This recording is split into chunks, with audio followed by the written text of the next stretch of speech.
Are you struggling for consistency in your sim racing? Does your iRating look like a roller coaster? If so, we have good news for you. The way to get more consistent is to first understand what you're doing differently than the professionals. And VRS is the answer. With our competitive subscription, you will have the telemetry, setups, tutorials, and everything else you need to fully analyze your driving. Our data packs and the ability to compare your driving with the best in the world will show you exactly where to adjust your inputs, change your driving line, and shave seconds off of your lap times. And our powerful and precise Direct Force Pro wheelbase and precision pedals are being used by some of the world's best drivers. All these champions agree that VRS hardware is not just the best on the market, it's also priced well below the competition. So if you're looking to upgrade to direct drive and the best pedals in sim racing, VRS is your answer. If you want to get better, get faster, and make it happen sooner rather than later, you owe it to yourself to find out why so many people are switching to VRS. You'll be so glad that you did. Visit www.virtualracingschool.com and learn why the best use VRS.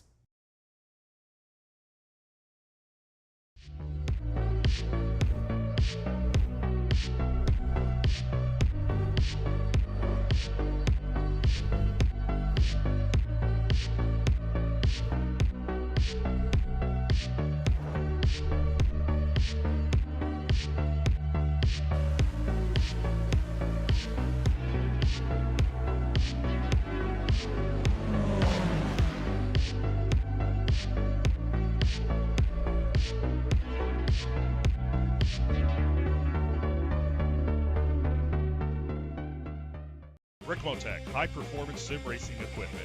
There's only one place to go, Ricmotech.com.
Welcome to Season 12 of the Extreme Motorsports Ricmotech World Challenge on Apex Racing TV, where the best virtual GTP, LMP2, and GT3 racers in the world do battle. I'm Greg Ginsburg, and joining me in the announce booth as always is Larry Lefty McLeod, with Jonathan Grabowski working hard, so hard behind the scenes, give all the best views of tonight's 90-minute run to the checkered flag. For round number 3, we head to the land of the rising sun, to Chikiji Prefecture, about 90 miles northwest of Tokyo, where we last raced here in the World Challenge back in 2021. Tonight's venue was designed and built less than 30 years ago as a virtual bowl, accomplished by lopping off the tops of some large mountain peaks, and it became home to not just a road course, but a very large oval race course here in Japan. Hosting not only IRL, but even NASCAR, it was the site of Danica Patrick's sole IndyCar win, and typically hosting Super Formula GT and Super Takyu throughout the year. Tonight, they welcome our super racers to Twin Ring Motegi's 3-mile road course. So, good evening, Larry, and, compared to the seemingly flat-out running at Round 2's Watkins Glen, Motegi, it's seemingly a number of medium-length straights tied together with some very slow-speed hairpins. And while our GT drivers should have very little trouble with this, do you think it might be maybe a little problematic for our GTP and LMP2 drivers as they try to work through traffic?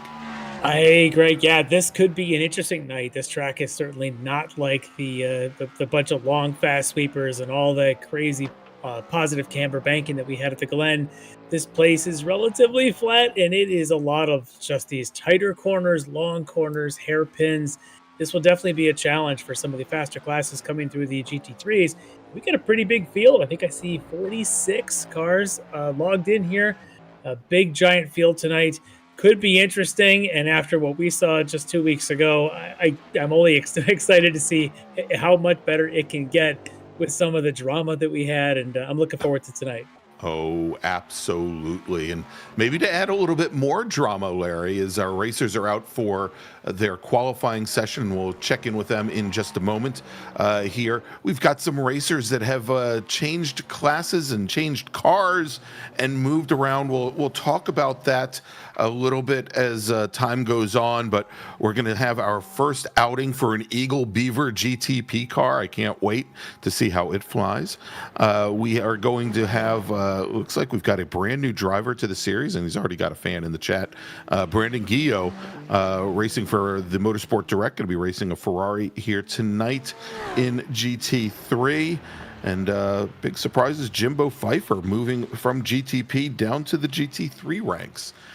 So it looks like he and John Sterling are swapping, certainly not swapping seats, but swapping classes. All right, as we've got our drivers out on course quickly, let's take a look here as we do have our timing pylon up on the left-hand side of the screen. You can pick out the GTP cars, the prototypes that have the black number boards, black mirrors, black windshield banners, and end plates on their wings. Of course, they are signified in black in our timing pylon on the left-hand side of the screen. For our LMP2 racers, of course, they are all in the same Dallara chassis. Like, let's see, it looks like most of them have already taken to the pit lane, but you'll be able to pick them out. They all look the same, but they've got blue number boards, windshield banners, mirrors, etc. And the GT3 cars, well, they look like GT cars, like Mike Dam here from Orion Racing and his Acura NSX. All of the GT3 machines tonight will have red number boards, mirrors, and plates on the wings and windshield banners. Although the series does recognize GT4 Pro and GT4 AM for the purposes of our broadcast, we're going to just show all of our GT3 racers together tonight. All right, so Larry, since we don't have a ton of time here, only about 4 minutes left in qualifying, let's bring in, and I think we've already talked to him at least once so far this season, let's bring in our interview guest tonight. It's Ben Rose from DNA Acura. He was last season's GTP champion, and he, of course, when he comes in, is looking to improve upon that. Now he is, and I think this is very interesting, Larry, he's racing the Acura GTP car, the ARX06, which system-wide on all of iRacing just got hit with some pretty substantial BOP changes, both a reduction in power and also some extra weight. Yeah, so Ben Rose joining us here pre-race, and Ben, you came into this season with the target on your back after winning the championship, and it's such a close margin. Here we are again with the more close margins, a lot of close battles with yourself and the rest of the group here.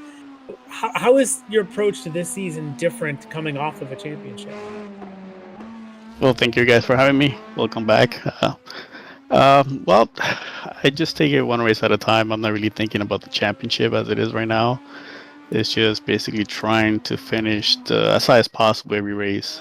It was unfortunate at Watkins towards the end with traffic cost me the win, but that's how it goes. And hopefully this race I can benefit from the traffic. So yeah. Oh, and my quality, yes, it's all because of the BOP. So yes, I agree. For everything you said, that's the reason why I'm slow. Tonight's excuse brought to you by BOP. Is that something noticeable in the car and the way that it's driving? I mean, is it really even something you picked up, how the differences that iRacing pushes out in BOP? It's definitely felt at the start. It's kind of very sluggish compared to previously, and then on the long straight, that's where it's very noticeable. But everywhere else, it's not that much. It kind of actually helps somewhat with the, I guess, with the traction. You don't have to put up the traction so much in certain slow turns because of the extra weight. Kind of keeps the car a little bit more planted and gives you a little bit more traction. But definitely evident. You will see it at the start. The Acuras will be slightly slower compared to the Ferraris and the Cadillac for sure at the start. We'll definitely be looking for that. You and your teammates, you guys don't all drive the same car, so what's it been like in trying to get setups now with something like a BOP change or the way these cars continue to change season by season? Well, I believe the only oddball, so to speak, is Tanner. He's in the Porsche. Mm-hmm. So Ryan, Jordan, and myself are in the Acura. So we're kind of just sharing the setups and kind of maybe tweaking them as our driving styles is more beneficial. But unfortunately, it seems that the Porsche really has suffered. I'm not sure what iRacing did to the Porsche because it was more competitive last season, whereas this season it's really kind of like the worst car overall. It's kind of in league with the BMW, unfortunately. Yeah. So I guess you guys, there's only 10 cars, I guess, tonight in the field, and several of them are your DNA teammates. Are you guys on comms with each other to try and work together a little bit on strategy, whether it be running together or any kind of talk about, if you come into certain traffic? Oh yeah, definitely. We're all, the four of us are in the comms together, and we're always kind of helping each other out. So for example, Jordan and myself are in front. So we're kind of like the owls watching out for any issues up ahead. If there's kind of like a spinning car or some type of issue, then we kind of relay it to the guys. They watch out, turn X, this car is off track and so forth. And then we could kind of like communicate as far as how's the traffic looking, and then we can kind of base that on, maybe pitting early or not. But yeah, we're definitely on comms helping each other out, trying to provide as much info as possible. All right. Well, hopefully the strategy can work out. You got the field covered with DNA up and down, and good luck to you guys all tonight in trying to chase down these Ferraris and the others, the Cadillacs. So, anything else you want to mention? I think Grid is about to queue up. Yes, if something happens to me, I blame you guys. It's the curse. So it's your fault, okay? Not my fault. I am innocent, okay? Well, good luck to you too. Yeah. And, maybe we'll talk to you in 90 minutes. I'm going to make you eat those words. Well, we'll try. We'll try. Thank you. Make them eat an eagle beaver. All right. Good luck, Ben. Thank you. All right, everybody. That was Ben Rose from DNA Motorsports, and Larry. Ben was talking about how that finish at Watkins Glen, basically snatching defeat from the hands of victory there. But it has created very early on such a close battle here in GTP. Ben is running third in the championship. He is 2 points down from our championship leader, Dave Meneno. The top four drivers, Meneno, Butler, Rose, and Petrowski, separated by 4 points currently. So real close action there. All right, let's run down the starting order here. Larry, if you want to, tell you what, I think I draw this the long straw last time. Why don't you take the prototypes and I'll grab the GT3 cars. All right, sounds good. Let's go with our GTPs on the front of the field. From Invictus to Marario Corsa, it's Bailey Petrowski on the pole tonight, the only driver into the 34s. Alongside him is going to be one of the many DNA entries from DNA Motorsports, Jordan Butler on the outside of row 1. Row 2 on the inside, he was our winner last 2 weeks ago from SRT Esport, Dave Meneno, alongside our pre-race interviewee who wants to blame the announcer's curse if he doesn't finish high, DNA Motorsports Ben Rose. On row 3, it's going to be another one of those DNA entries, Tanner Dibble on the inside, lined up alongside Rockefeller Racing GTP's Charlie Hosea.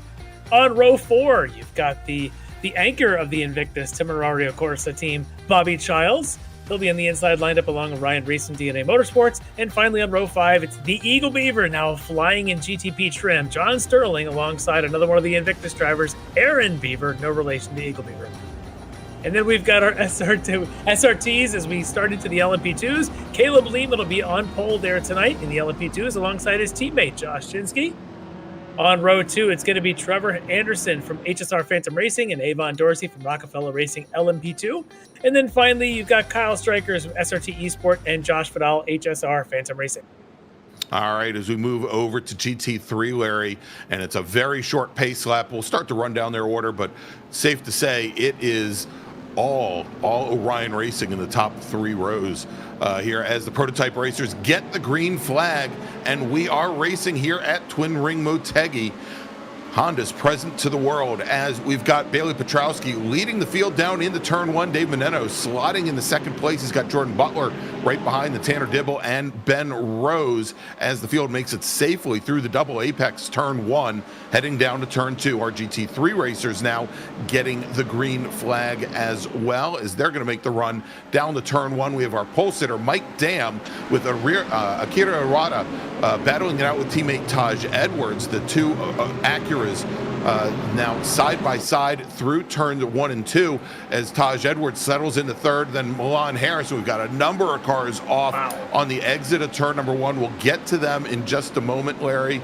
But I'm telling you, it looks like an Orion Acura top 6 almost now as Milan Harris dropping back through the field.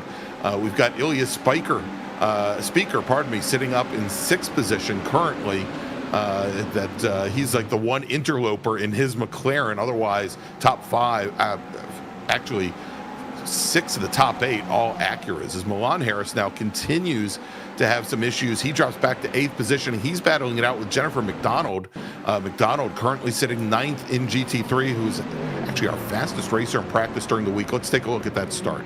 Yeah, it went about 4 wide there as they go into the first turnaround. And you can see a lot of cold tires. There's some sliding right there. I think that might have been Mosley, might have been the first one to start the slide, came across. Everyone seemed to recover pretty well, but maybe a little bit of contact back. Let's take a look at David Payton. You can see him there, one of the Invictus drivers there in that Ferrari. Up, and there you as go, he Larry. gets kind of popped from one of the other Ferraris on the inside, and that caused the big backup as Peyton manages to get around, but the field backed up behind them, and that just was an ugly, ugly start to the back of the field there in the GT3s. We go right to the front of the field, and it is a train of Orion Acuras, all 5 of them just lined up with more Acuras behind them. All right, and getting word from race control, an early penalty coming in, not having to do with that incident, but the 103 machine, Larry, that is Dave Meneno getting a drive-through penalty for gaining an advantage before the start line. So early penalty for our second place runner in the Cadillac GTP machine. Yeah, that's tough here. There's basically a chicane of sorts there that turn 13-14 complex before you take the green flag on the front straight. It's really hard to line up side by side. That place is pretty narrow, and Meneno may have been caught out a little bit there. Unfortunately, he's going to have to serve that penalty. But it's 90 minutes tonight. I don't think we've talked much about that. We are typically 75 most weeks. We're getting a full 90 minutes of the Land of the Rising Sun here. And so maybe, just maybe, Meneno will have a chance in the long run to be able to make some of that up. We'll have to see. Yeah, and, Larry, because of the nature of the circuit and because even some of the straightaways, you only see these cars getting up in the 5th gear, maybe not even getting into the upper gears. The thought is that the fuel usage might be to the point where most of these classes can do this with just a single pit stop, whereas typically in the World Challenge, the 90-minute races usually end up requiring 2 pit stops. It's still going to be a bit of a challenge for our LMP2 racers, who are probably going to have to do some considerable fuel savings to make it work for them in just a single pit stop. As we have got Akira Iwata has gotten around teammate Mike Dam now to move into the lead here in GT3. Iwata was our winner 2 weeks ago at Watkins Glen International, took the win over teammate Leo Dragota.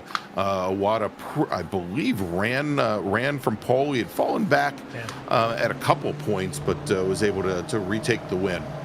Yeah, really controlled that race there at the Glen a couple weeks ago, and had the win at the opening round at Sebring as well. So coming into this now with 2 wins under his belt, that's a big deal to start this season in a very competitive class. Certainly, Orion brings their own competitive class with about 5 or 6 of them there running at the front, but it seems Iwata really quick here early on. And this Ilya Speaker that we've gone on board with here, he's in one of the McLarens trying to chase down these seemingly quick Acuras. Yeah, indeed. As we said, he's the only non-Acura in the top 8 currently. And, this was interesting, Larry. So Jennifer McDonald, who was sitting back in 9th position, I think before we had that incident over at turn 1, I was starting to bring this up. She was one of our 2 fastest drivers in practice during the week. She, of course, now moving over from her BTL BMW to a Corvette this season. Both she and Orion's Leo Dragota turned in 149.8s during the week in practice, but there were 5 other drivers who turned in 149.9s, including Speaker of that McLaren. So the pace can be there. We'll see if that changes over the course of the evening. A long race tends to change the balance of power a little bit for cars that are quick on cold tires versus the ones that maybe do really well on the long runs. We'll see how that plays out as we get a good shot of one of the Eagle Beavers there. Radburn Shooters there in one of the Eagle Beaver Corvettes.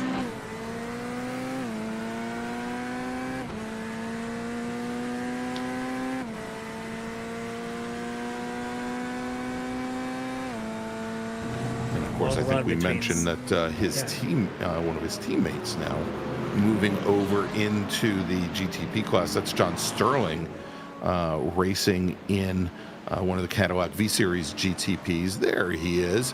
And I noticed, Larry, as you were interviewing Mr. Rose, the 267 car was out there just turning laps, spreading that Beaver's wings for everybody to see, as he was at one point, I think, the only car on track. Now, here's a very interesting piece here is these drivers, of course, we have and running very wide is Jordan Butler in the 72 machine as he came out from underneath the bridge going into the 12, 13, and 14 complex onto the front straight, running a little wide. And I was going to mention that, of course, we've got another Japanese track that, of course, is in a figure 8 that loops over itself. But here at Motegi, the road course actually runs underneath the oval 2 separate times. Yeah, it's kind of interesting how the oval's kind of really raised up in this road course. You can kind of see a bit of the oval there in the background of some of these shots. Really kind of a neat complex way this place is. Part of the course is on the infield, part of it is on the outside. Makes for a really complicated type of track, and it's a tough track to really master. There's a lot of different corners here. There are couple of hairpins out here, turns 9 and 10, obviously the tight one, but even turn 1, a bit of a decreasing radius turn.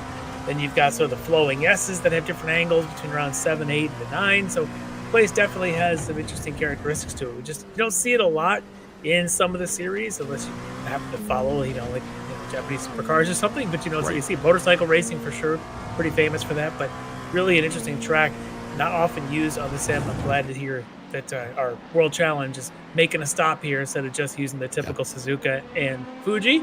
So we got a shot of Josh Chinsky now trying to chase down Caleb Lehman. Look at this, the battle for the lead here in LMP2. Yeah, and of course Chinsky, last season's LMP2 champion. I'm getting LMP2 and LMP3 mixed up again all of a sudden. But our champion last season, and making strides here as we take a look now. Bobby Childs being pressured by Tanner Dibble, the 88 Invictus Ferrari, along with Tanner Dibble in the 963 Porsche. Ferrari does look pretty good, I gotta say. It's a good-looking car as he's trying to defend against Tanner Dibble there. And look at that, Bobby taking the smart line and putting a GT3 in between as the GT3 car might have caught a little grass on the exit. Dibble doing everything he can to get by safely, of course. They're catching up to one of our Corvettes there. It might be Chuck Labano there. Labano, I believe, in the red one this season, yeah.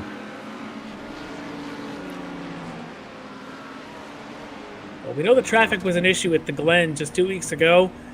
Obviously, the big pass of the night there, pass of the season probably, was the Dave Menetto pass, where he just kind of went between a couple LMP2s and around some GT3s and took the lead and went on for the win there. No guarantee his eyes were closed for the entire move, but this place is also, you look at this traffic here, this is just already spreading out. The GT3s are going to make this tough as we're on board with Dibble looking at the back of that Ferrari of Childs as they head down this short straight, longest straight on the track from 10 down to 11. Yeah, and if you want to see that pass for the lead and for the win, Larry, Apex Racing TV's The Late Apex podcast, which is broadcast on YouTube every week.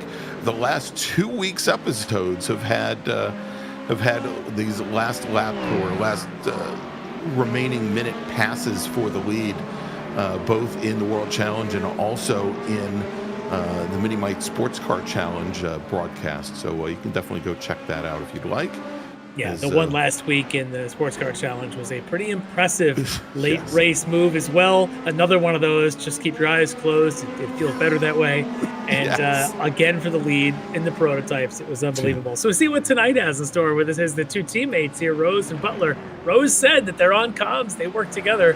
Butler looks like he maybe wants to, take the point position here between the two of them, though. All right, and as we see here, and again, I think the big story in GTP are the balance of performance changes to affect the Acura. And early on, Bailey Petrowski, driving the Ferrari, has moved out to almost a 2.5 second advantage over Rose and Butler. Of course, you could see there's Petrowski leading that line in the green Ferrari. And he's got, about 15 GT3 cars right now between Rose and Butler. Yeah, those are very strategic GT3 cars, though, if you're Petrowski, because he knows how tough they were just to get by. And now he's watching Ben Rose, Jordan Butler, the two DNA Motorsports that just traded the same. And it's getting bunchy. Oh, and who's the third car ramming in there? That's Charlie Hosea in the Rockefeller Racing. Yeah, also, and that this was is Taj the lead Edwards. pack. And Taj Edwards, the Orion Acura that goes around, he's going to now drop back to 9th position after having run in 3rd. That moves Travis Schwenke up to 3rd, Dragotta up to 4th, Speaker now in 5th. Yeah, this gets a little bit bunched up here as they come down the end of the back straight into 11. And there are the two DNA teammates. They're trying to sandwich in between, and there's the contact that sends Edwards just a bit wide. No damage, it looks like, but that certainly is going to hurt his position, dropping all the way down from 3rd to 9th. That's huge. Yeah, and and Larry, I when I made mention at the Open about how challenging I thought this was going to be for the GTP and LMP2 cars, if they have issues, obviously the GT3 drivers might be the recipient. I think what we're going to see here with the prevalence of hairpins, turn 9, turn 10 in particular, and also that very late hard-braking corner at the end of the very long straight, turn 11. Yeah, which is where that was. Yeah, which is exactly where that was. Is you're going to probably start seeing some of these dive bombs from the prototype cars in order to get underneath. I'm watching dive bombs here, and it's Dave Meneno strategically now having served that early penalty in that drive-through. There he is, making his way through the field. Just got around Aaron Beaver, and now he's going to make his way towards John Sterling to see if he can make his way through this field. Meneno currently running 9th, but would like to get up at the top. Remember, he started, I believe, on the front row after winning at the Glen 2 weeks ago. So here he is trying to make his way through this field, and now he's got a couple of Orion Acuras to get by, and then maybe some clean air. But you can see in front of him there, that is John Sterling. There he is in that Eagle Beaver clad prototype. Meneno, we're going to keep an eye on Meneno tonight, see if he can get himself up into potentially podium position. When you see someone who comes in as a championship leader and winner of the last race with a first lap penalty, makes for a long night for him. We'll see if he can pull himself together. Well, I mean, he's not far, as you can see. He's not that far. As a matter of fact, he just now makes a pass on Ryan Reisman, so move Meneno up into 8th position, and he's not that much further back from John Sterling at the moment. Yeah, let's take a look, and looks like Reisman had some issues that gave that position to Meneno. Oh, Reisman in one of those Acuras in the DNA team. He's carrying a lot of speed there down in through 11, and just not enough grip in the front of that car to be able to make that 11. Maybe that's the BOP. We'll just blame it on BOP, right? That's what Ben said we should do. And, extra weight on the car, yeah. Yeah, well, now he's got to work his way from behind. So he let Aaron Beaver get around him, and now he's got to work to get past that Acura, or sorry, past the Ferrari of Aaron Beaver. Yep, and speaking of Ferraris, Bobby Childs still being hounded by Tanner Dibble's Porsche. And Dibble all over the back of that Ferrari as they came out of the hairpin at 10. Let's see if there's anything at the end of the straightaway here at 11. Bobby trying to maintain his composure. Doing a pretty good job of that so far.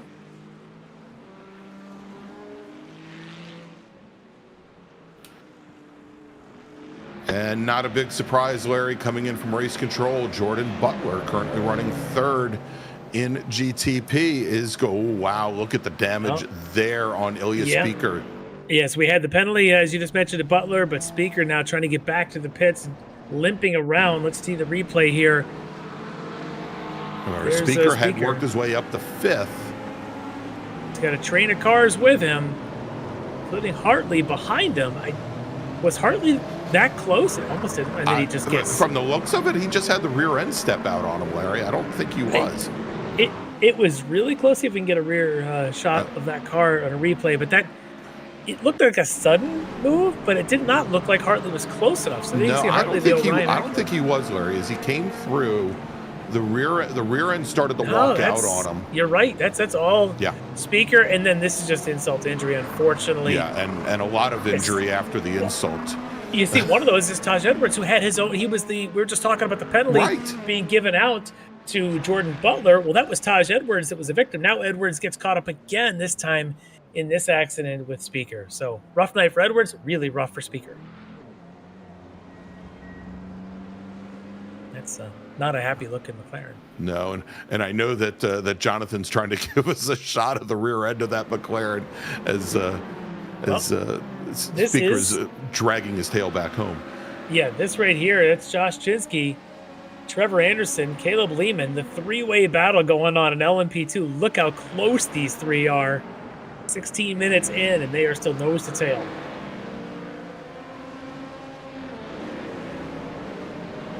I want to welcome Electric Camel Analytics to the chat. He says, hello. Well, hello, Electric Camel Analytics. Thanks for joining us.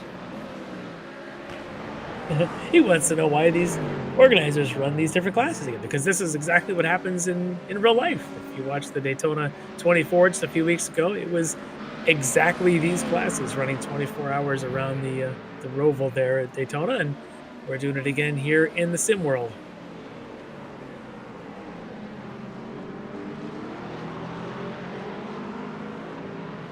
Be able to put a couple of cars there for a moment at least between himself, Anderson, and Lehman behind him. And Avon Dorsey can go on board there. Not far behind either, sitting in fourth. Where's Avon's partner in crime tonight? Ilya Speaker? No. His LMP2 partner in crime. Oh, that was Charlie Jose. That's right. His partner in crime, I think, is racing in GTP this Yes. season. They've separated. Yes. And is that him right there on the right? He just went by? He just Mm-hmm. went by a Rockefeller Mustang. I think that was all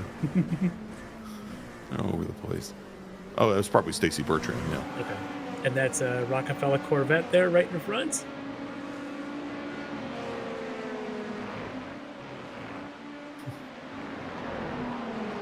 Looks like Keith Stein.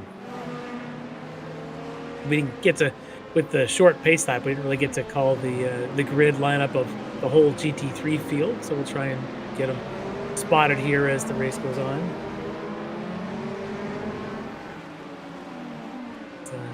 Alex Brown's going to be the next one with the battle of LMP2s coming through in one of the Eagle Beaver Corvettes. And that's a little accordion-like there as they go through the slow turn 10 hairpin. Yeah, as they come out, and you can see there when they come out of turn 10, they come on to what used to be the start-finish straight here at Motegi. I'll tell you what, if you were to buy a general admission pass to Twin Motegi, turn 11 is pretty much where I'd want to watch from. It seems to be where all the good action's happening. Certainly tonight it is. Larry, I guess it was 2001. I got to run a couple laps on the road course at Motegi in a right-hand drive Honda S2000. It was the time of my life. It's really a challenging course, especially when you can't figure out how to shift with your left hand.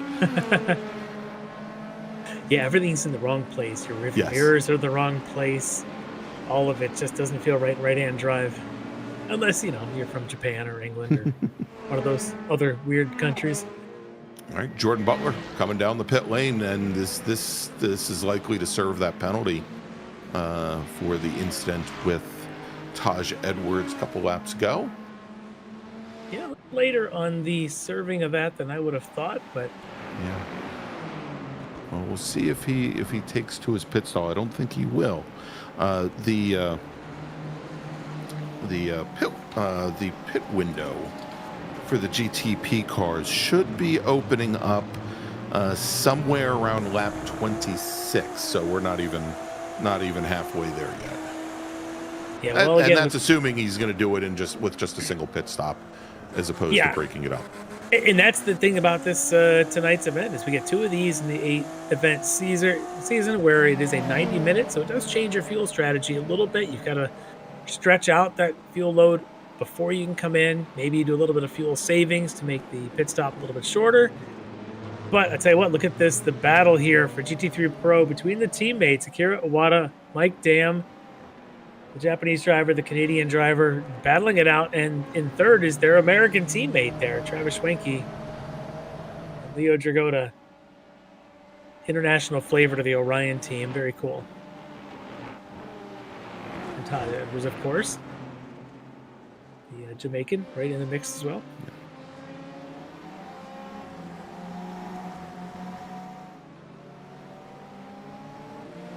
Yeah, right now, Larry, it is, and this reminds me of like the end of season in old Speed World Challenge seasons, where Petey Cunningham in real time racing would just absolutely stack the deck actually Mazda used to do the exact same thing, but stack the deck to ensure that they won the points championship at the end of the year by just like renting out cars to like 3 and 4 extra drivers.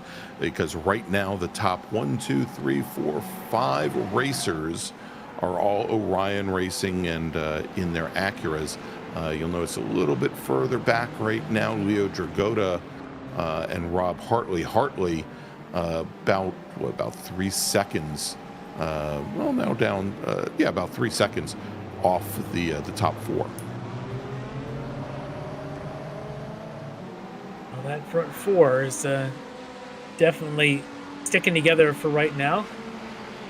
So back to Bobby Childs now with Dave Manetto, still working his way through that field. Remember, he was back in 9th. Now he's all up to 6th with Bobby Childs in his way, so to speak, as they work their way through the GT3 field. Yeah, and Bobby seeming to have a little bit better luck with his Ferrari painted in red as opposed to the green of all the other Invictus drivers. The reason Enzo painted them all red is so that the competitors can see it easier. Maybe that's helping Bobby so they can all see him better. He can see out the windshield and see where the front of his car is now. Well, here goes Manetto. He's taking a peek. It's not there. Bobby going to have to wait for the GT3 car to clear in front. Manetto, maybe he's going to pop to the outside, go 3 wide. Look at that, Manetto. Bold move again, this time for position now up to 5th. Yeah, let's take a look at this again real quick, Larry. Yeah, great overhead shot as they try to figure out what do we do with this GT3 car in front of us. Well, Bobby says I'll go left. Dave says I'll go right. We'll go under the bridge for it. Make it a 4 wide, I guess, with the bridge there. And Manetto comes out in front. It's interesting there, and I love that overhead shot.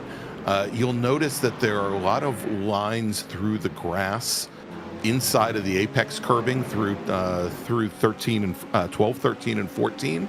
And in iRacing, you can actually do that without getting a 1X. And so to see cars kind of take the long way around there is a little surprising. Where we've got a spin. I think it's Jennifer McDonald. It looked like, that's her back there. Big spin there. She gets it back underway, and Bobby Childs moves to avoid. Let's take a look, see what happened as it was in the trailing edge of the shot we had before. He's in the left-hander here through these S's. Oh, and that's she contact. might have had some help. Yes, and that is definitely a little bit of help. And that looks like Charlie Hosea. I was just going to say, I thought that was one of the Rockefeller twins. Oh, a little contact here is getting a little argy-bargy now between the teammates. Dam and Iwata. There's some more. Yeah, this Dam's going to be pushed wide. Schwenke's going to make the move now to 2nd place, tagging in behind Iwata, who still leads.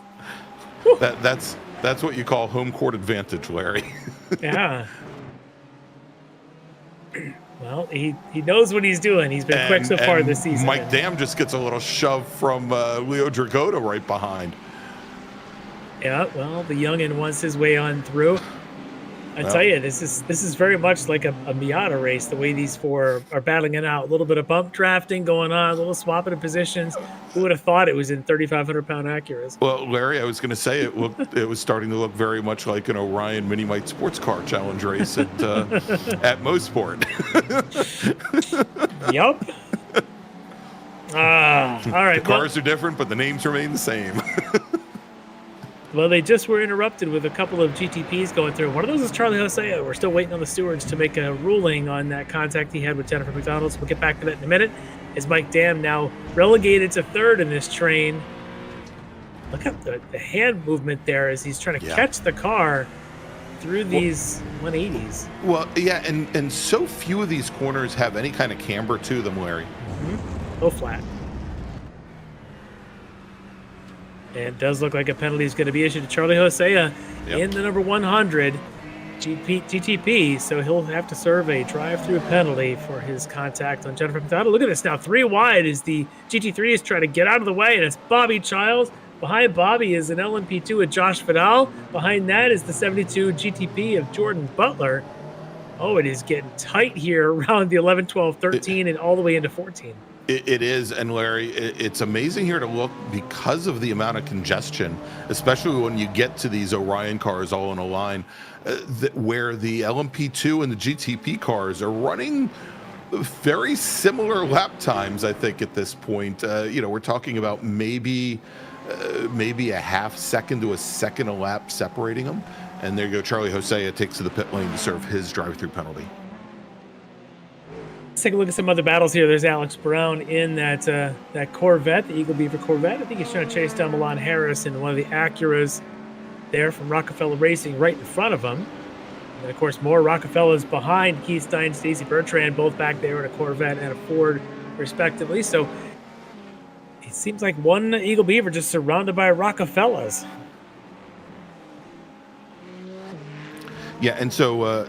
Larry, I know you answered him in the chat, but Doug, part of the Klim Club, asked about the difference between the Pro and the AM categories in GT3. And as I said, unfortunately for us, we're only on the broadcast here able to track as one big class. Behind the scenes, after race, the organizers, Extreme Motorsports, are making a distinction between GT3 Pro and AM. But unfortunately, we can't very easily pick out and see the difference here while the race is ongoing. All right, so we have a battle here for the overall lead. It's Bailey Petrowski in the odd-colored Ferrari. It is a Ferrari, even though it's kind of a green-blue. He is now being chased down by Ben Rose, our pre-race interviewee, who wants to make a battle out of this thing. He was as far back as, 3.5, 4 seconds? Now he's closed right up to less than half a second, right on the tail of Petrowski. So maybe some traffic aided. Either way, we've got ourselves a battle for the lead in GTP.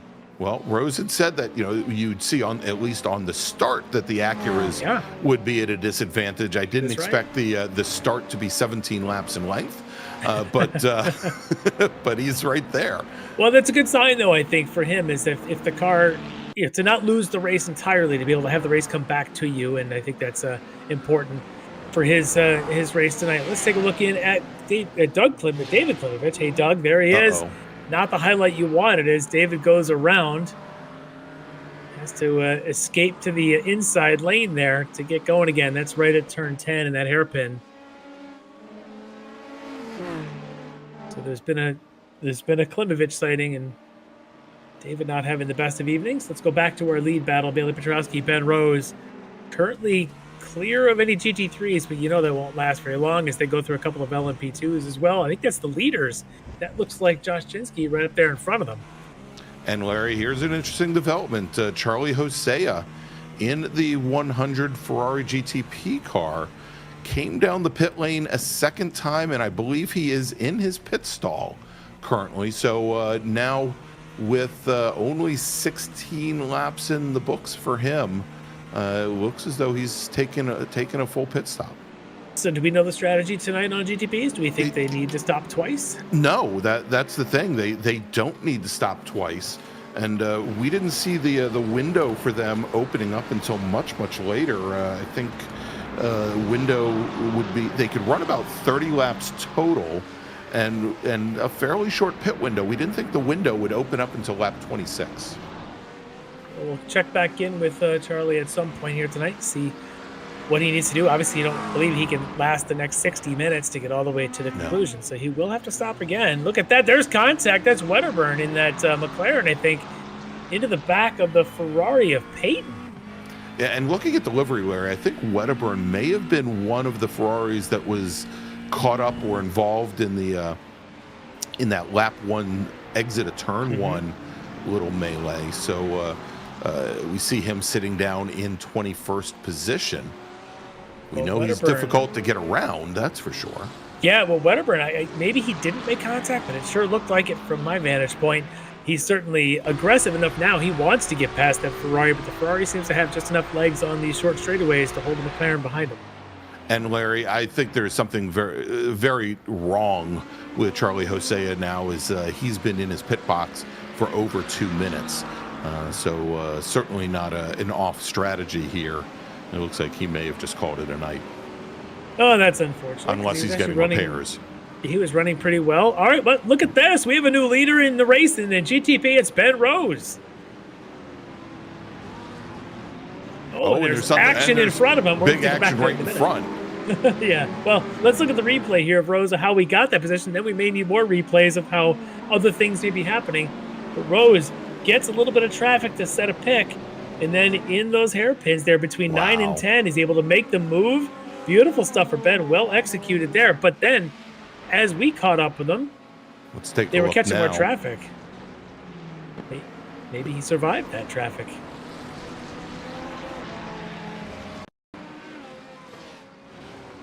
There's David Klimovich going through another slide. That Porsche is just a handful for him tonight. Yeah, and then there you go. There's another car, a trailing car that we just saw go around as well, and that might have been Wedderburn. I think you're right. I think that is the Wedderburn car that then spun probably one of those reaction spins when he saw Klimovich go.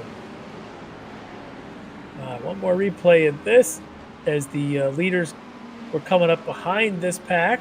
There's Labano, and he came on that just as the leaders GTP came through. That's a little hectic. Oh yeah, just a little. Yeah, Labano putting out the anchor to try and avoid the two spinning cars in front of him. Good job there, and everybody else seems to make it through okay. As Rose definitely has picked up the pace.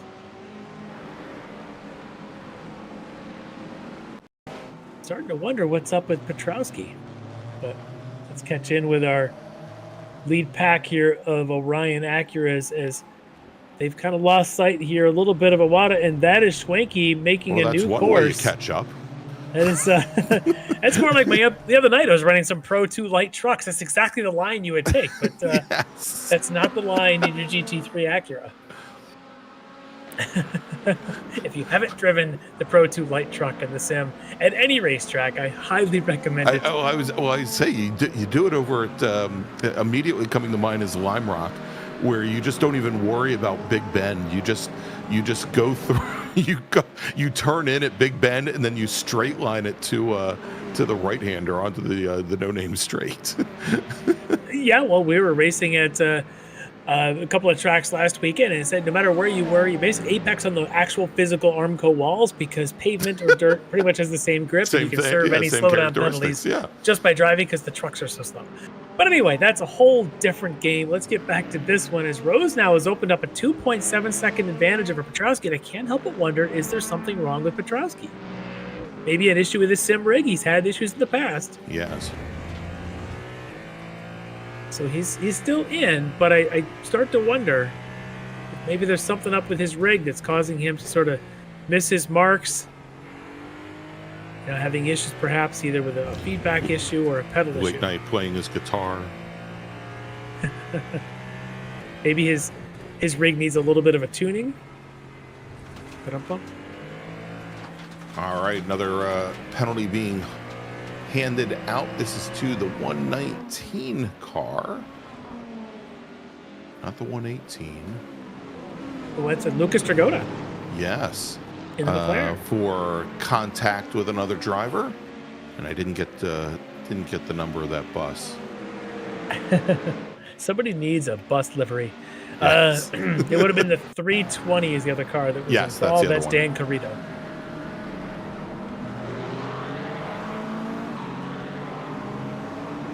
There is that's Kinda contact. like right there. That is certainly contact, and I'm thinking Dragotta already had significant damage even Yes. before the contact. He may have had some controllability issues, and yeah, that's not good. That's not good for Carrito, or certainly not for Lucas.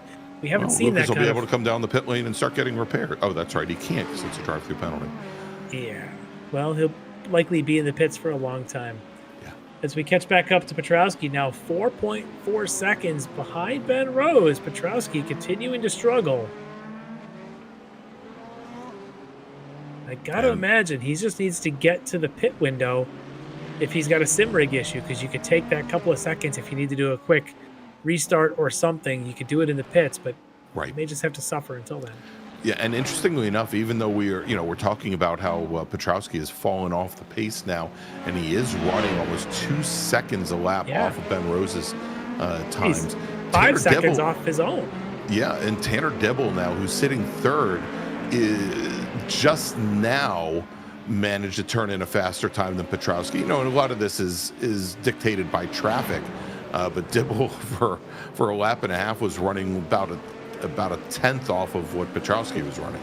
That was a big dirt cloud that Yes, it Daredevil was. just drove through. I didn't see who that was, but somebody was off there in turn 2 and 3. Let's see who that might have been. That's Alex Brown, who was chasing in front of him, Keith Stein, and Brown just goes around. And around goes Brown.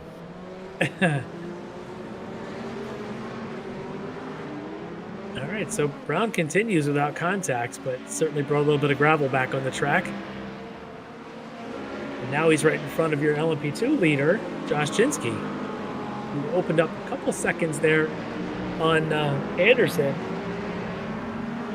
There in the second spot, Trevor, about 2 seconds back. All right, well, Larry, tell you what, let's do this. We're sitting right up at the top of the hour. So why don't we take a quick break, pay some bills, thanks to our partners and sponsors. And when we come back, we'll take you all the way to the checkered flag, where it is round number 3 of the Extreme Motorsports Ricmotech World Challenge live from Twin Ring Motegi, and we'll be right back. Ricmotech, high-performance sim racing equipment. Whether you're just looking to have fun, train for race day, or become a serious esports competitor, Ricmotech has you covered. Hundreds of name brand parts. Support from experts that love sim racing. Trusted by the pros. There's only one place to go, Ricmotech.com.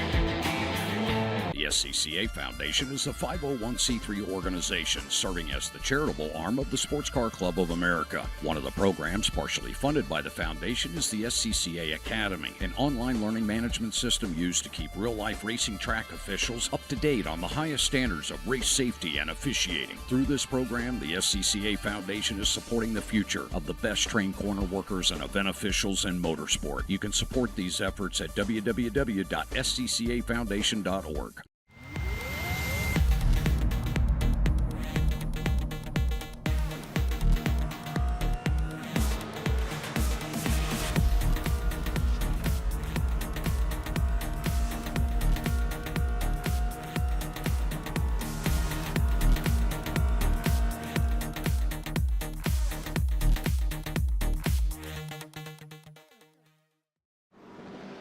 The search is over.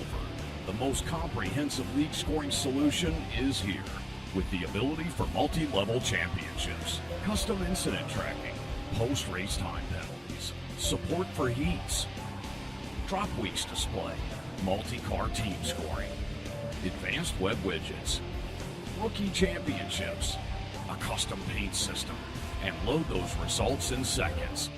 Visit extremescoring.info today. Ricmotech, high-performance sim racing equipment. There's only one place to go, Ricmotech.com.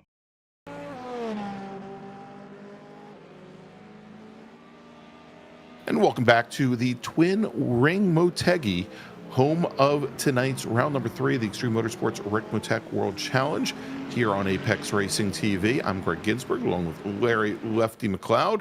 And Larry, it is still Ben Rose, our leader in GTP, but Bailey Petrowski seems to have found his pace. We'll get back to that in just a second. Dave Meneno now running in third, and Larry, we were wondering about Meneno, who took that early drive-through penalty. He's now sitting up in third position. Josh Chinsky, your leader in LMP2, with Trevor Anderson, Caleb Lehman running second and third, and in GT3 it is still Kira Iwata, your leader, looking for win number 3 on the season. Mike Dam second, Leo Dragotta now up in the third. Well, Jagoda and Dam have closed the gap on Iwata, so we're going to keep an eye on that. Because remember, last time we flashed you this, it was more than a second back to Schwenke, who was actually in the second spot. Yeah. That's all shuffled. It's still Iwata, but his gang is closing in. Josh Chinsky, you mentioned him in LMP2. His lead is starting to come down a little bit. It looks like Trevor Anderson has cut into that now. 1.2 back. Caleb Lehman sitting in third, about 1 second back from Anderson, and maybe just caught some traffic there as I'm watching that time go back up.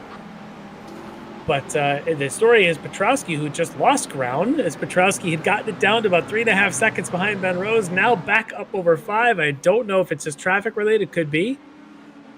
He's got a pack of Corvettes he just went around. But our suspicion is he's got a sim rig issue, but we'll have to keep an eye on that. He does still have a pit stop in front of him. And interestingly, that last lap, Ben Rose was almost 2 seconds off of his previous best lap time. He was running in a low 37 when both Petrowski and Meneno were down into the high 35s. Well, Petrowski ran a 35 and got himself down there. As we're keeping an eye on Ryan Reisman here on a replay, as he may have come in contact there with Aaron Beaver. Wow, Beaver a bit of an aggressive turn in there at turn 2. See if that gets reviewed.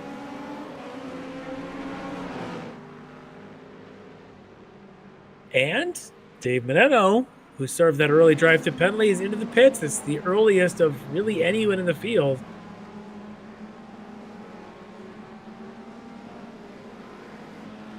And Meneno, this should be a full load of fuel going in the car as the DNA teammates out there.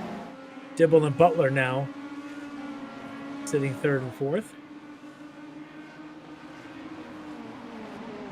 And going back to the incident we saw a moment ago, Aaron Beaver was given a drive-through penalty for creating that contact there with Ryan Reisman.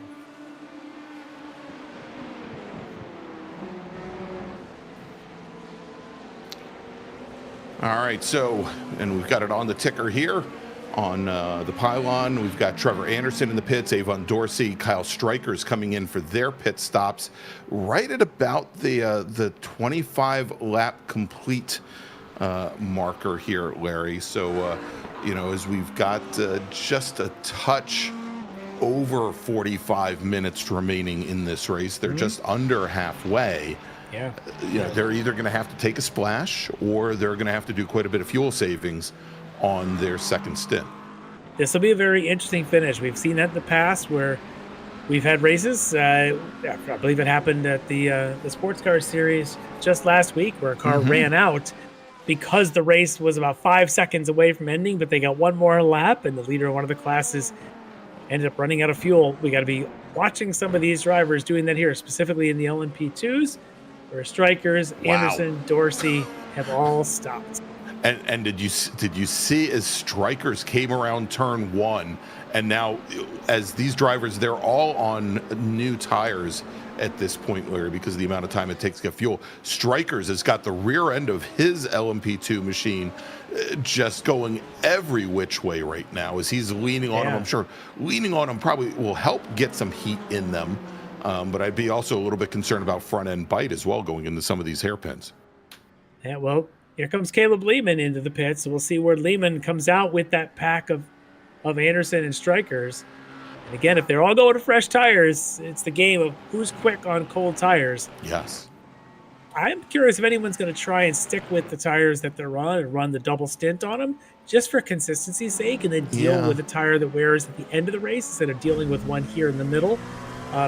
Could be a strategy. We won't really know. We're not considering to watch everyone's pit stop. But as you say, they can take them for free. But if the cold tire is that bad, maybe it becomes a trade-off to trade that to the end of the race. Well, but then I'm looking at Josh Chinsky, who now has managed to stretch things out at least one additional lap over the rest of the LMP2 field. And what's the harm in coming out on the cold tires other than the chance of you putting the car into a wall there if every other driver had already done it? Well, and that's the call. It's tough to make because you don't always know other than gaps. But take a look at Trevor Anderson now, who's getting a better exit off of 14 to try and get up alongside Strikers. Not able to, though, as they go past the Klim Club there. all hail the Klims as Klimovich All stays hail out of the the way of Klims. this one.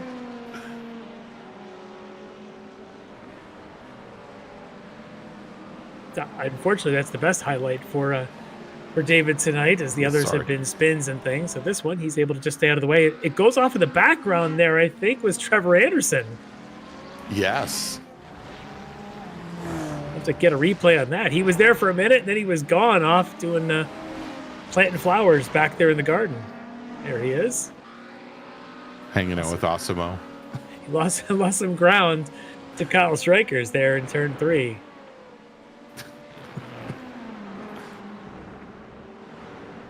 You know, Larry, that we give the Klim Club so much pain every time we pull one of those shots up.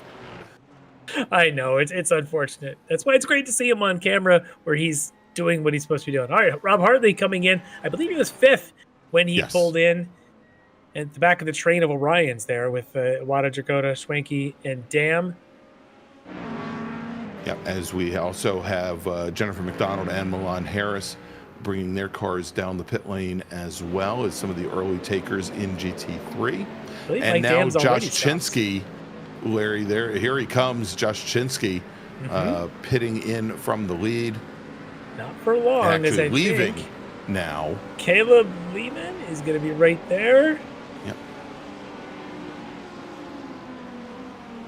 Jordan Butler comes down the pit lane. Tanner Dibble down the pit lane as well. Should note Caleb Lehman now taking the lead in LMP2 from Josh Chinsky. And that's where the undercut may have helped him. He's able to get heat in his tires. And so if Chinsky's got cold ones, he's going to take a minute or two to get up to that that pace.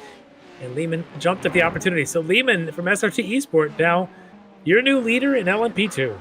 Yeah, but, you know, Larry, and we'll say it again here with Chinsky eking out an extra lap or two, you may see where Lehman is going to have to do some fuel savings at the very more aggressive fuel savings. Absolutely, at the end of this race that maybe Chinsky won't be in the same situation.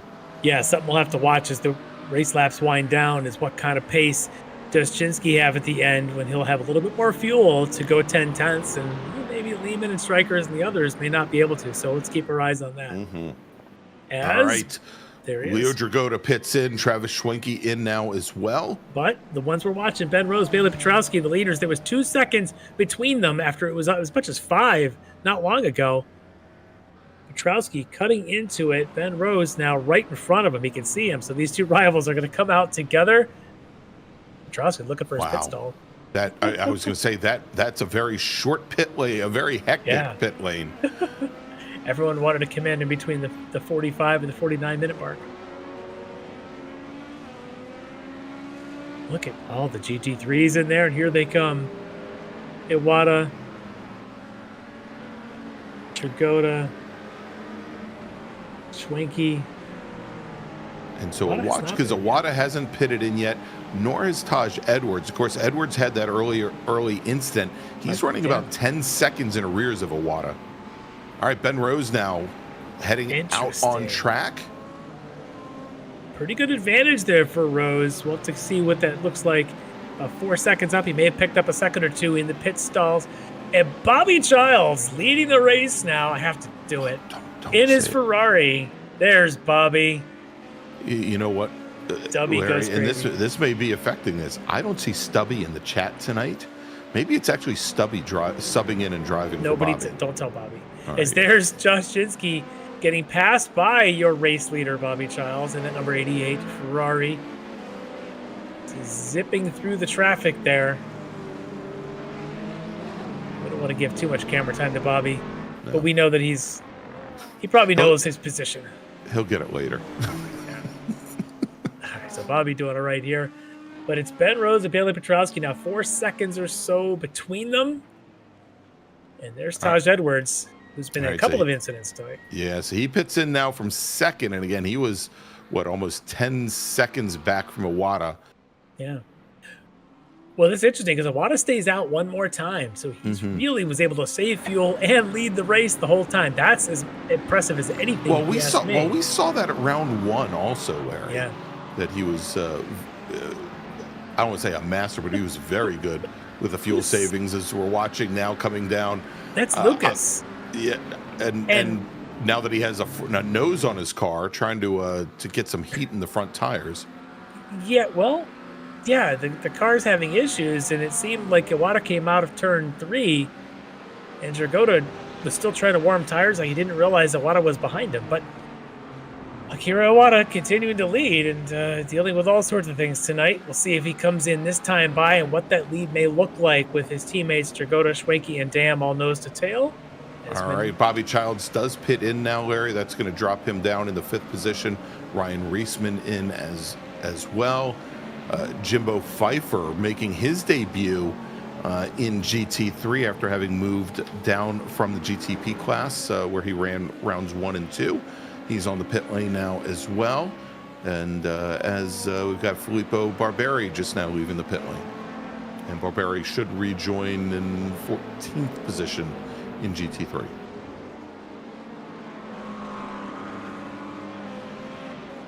Rose carefully picking his spots here. Iwata is in. And that's a tough pit lane entry there. Yeah, it's like a little slalom between the walls there at about 10 miles an hour. Iwata's in. He's up. We'll see what the teammates. Leo Dragota is in second. Travis Wakey, Mike Dam, all three of them are together. And then about 6 seconds back to the other teammate, Taj Edwards and Rob Hartley. So the transit times, Larry, on the pit lane for the GT3 cars have been somewhere in the 56, 57 second range. When Iwata got into his pit stall, it was about a 55-second gap back to Dragota. He's still under pit speed limit. Let's see where the teammates are. And they're coming out of the final corner now onto the front straight. Wow, and there you go. Yeah, that's impressive. Yeah, I mean that's what an extra lap or two, lap or two less fuel will get you. His pace must be so strong because I have a feeling he was able to save fuel from the lead, which he was slightly under driving to do that. Now what he wants to do is to get out of there and not let the pack behind him catch him as he goes underneath Russ Ruddock there in turn 2, making his way around the faster turn 3. And the rest of the team several seconds back. That's impressive for Iwata. Trying to make it 3 wins in 3 rounds. And again, we're under the assumption that he is on fresh tires, that again, most of these GT3 racers, because of the amount of time it takes for a fuel fill, they can take all 4 tires without expending any extra time in the pits, in the pit box.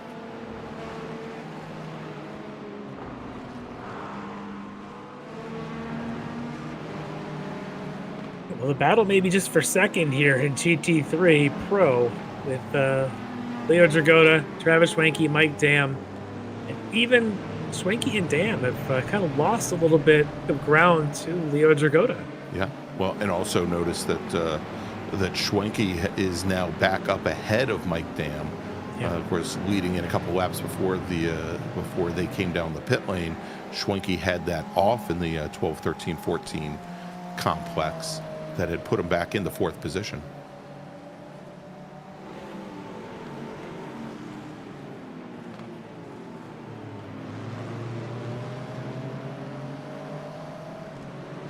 Couple of the battles that may be out there. I see a battle going on there between Keith Stein and Jennifer McDonald. We got battles going on there. And then Milan Harris, I think, right behind. So you got a 3-way battle going on here. A couple of Corvettes and one of our Acuras.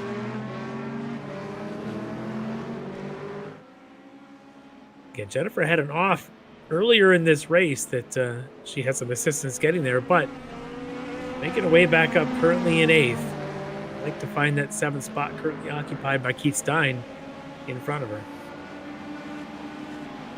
Hey, Larry, while we got a second here, I know we talked just as we were wrapping up our interview with Ben Rose about the point situation after 2 rounds in GTP where Meneno, Butler, Rose, and Petrowski are all separated by 4 points at the top of the championship.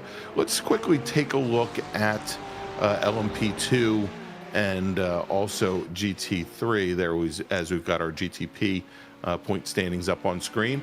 Let's move over to LMP2, where Josh Chinsky currently leads the championship with on the strength of his one win. Other winner so far this season is Caleb Lehman.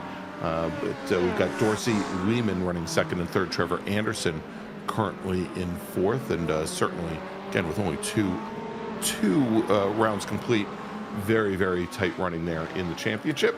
And if we move over to GT3, it is, and we're going to give you a GT3 Pro here because we can actually, Clim Club, we can actually pull this stuff out of the result system. It is Awada, Edwards, then Brian Bennett from Sector 5, who is not here with us tonight. And didn't we hear that Bennett was going on like a golf vacation for 3 years or something like that? Yeah. For tough world he lives in. Yeah, absolutely.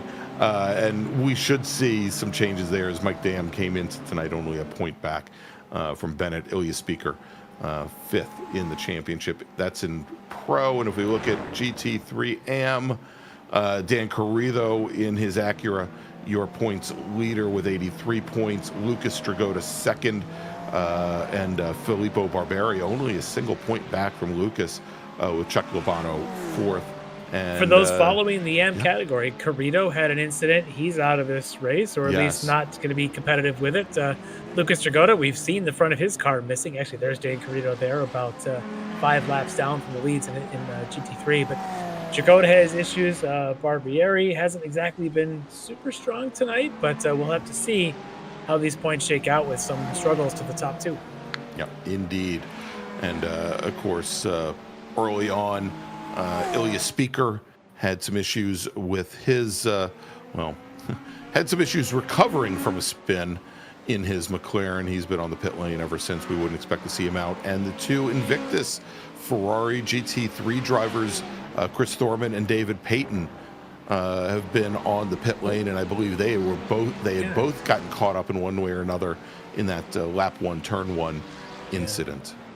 Good move there for David Klimovich, getting underneath Radburn Shoulders, who was all the way out by the grass in that Corvette, but Klimovich able to move on up. And the AMs do have the green windshield banners, green number plates, the green end plates on their wings, so you can see them even if they're not showing them on the ticker on the score on the side, but there they are. So this actually looks like an in-class battle between Klimovich and Jimbo Pfeiffer right in front of him.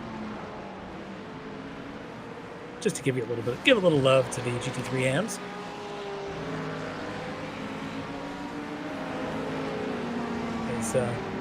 Josh Chinsky now trying to make his way through, 2 seconds down from Caleb Lehman. Chinsky trying to do what he can to dispose of a couple of GT3s and chase down that leader in Lehman.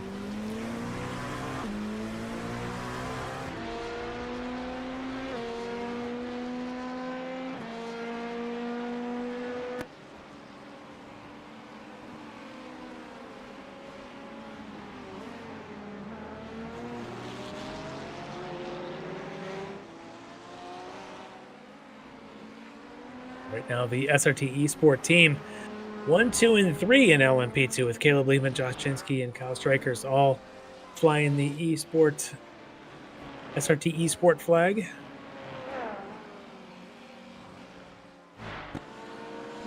Before you get to Trevor Anderson there in the HSR Phantom Racing, currently in 4th.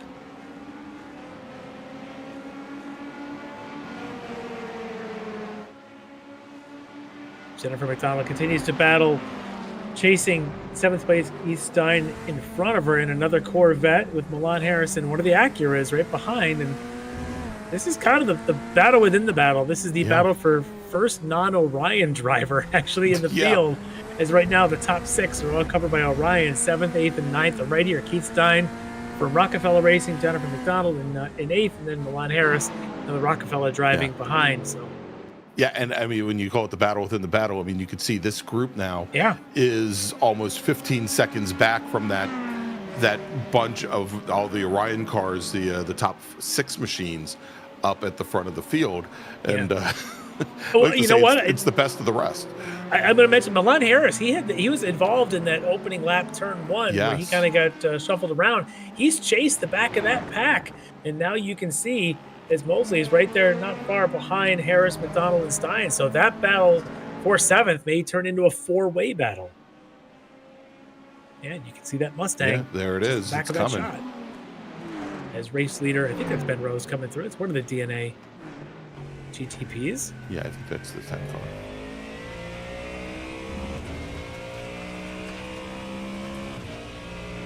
There's Mosley. Previous lap, he had taken a couple tenths out. This lap with some traffic, he loses a couple tenths to the 3 cars there in front of him, but Mosley's doing a good job of chasing them down here. Still has about 28 minutes to get the job done if he wants to get inside the top 9.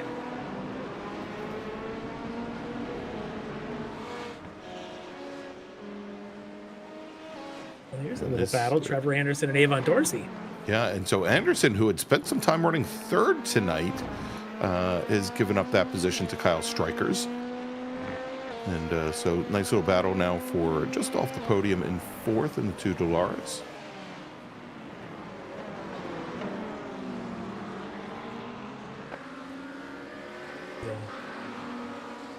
Aaron Beaver trying to make his way through in the GTP. The big yellow car.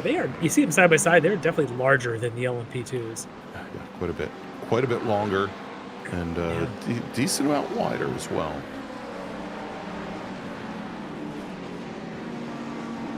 Trying to make their way around Chad Sebring there in the GT3 Porsche.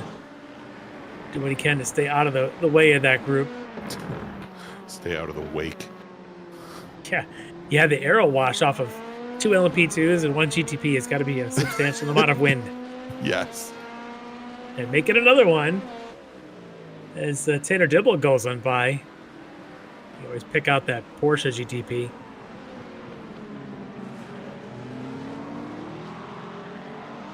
Do you want to announce that penalty? Yeah, I don't know. I don't know if I should. Don't want to lose viewers, but go ahead. No, well, they may be ready to jump off a ledge. The 21 machine, David Klimovich, just assigned a drive-through penalty. Contact with Jimbo Pfeiffer in the 0-0. As that looks, we're gonna try and catch a replay there. There's the end of it. Yep, and that is David off in the gravel.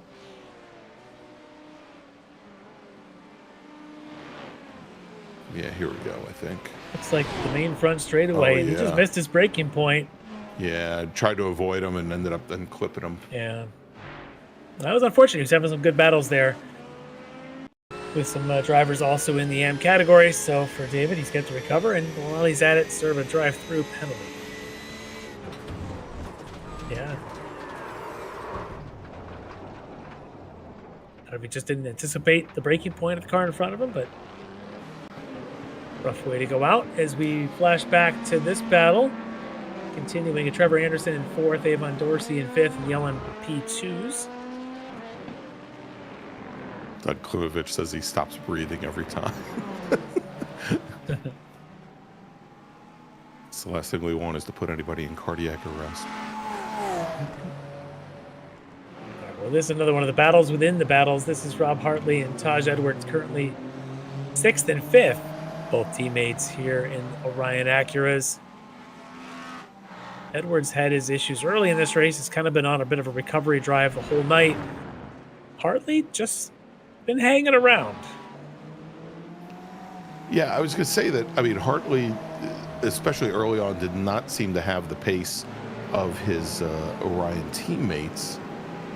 But, I guess there's always the equalizer. Edwards had run as high as 2nd this evening. Let's check in on our LMP2 leader, Caleb Lehman, trying to hold off a charging Josh Chinsky, who's just a couple of GT3s back. And Josh making room in between the battle for 7th. We were watching earlier in GT3s. Keith Stein, Jennifer McDonald. Gosh, it is so hectic there when they come out of turn 4. You know, you've got a decreasing radius turn at turn 4. You've got the bridge abutment there that you have to worry about, and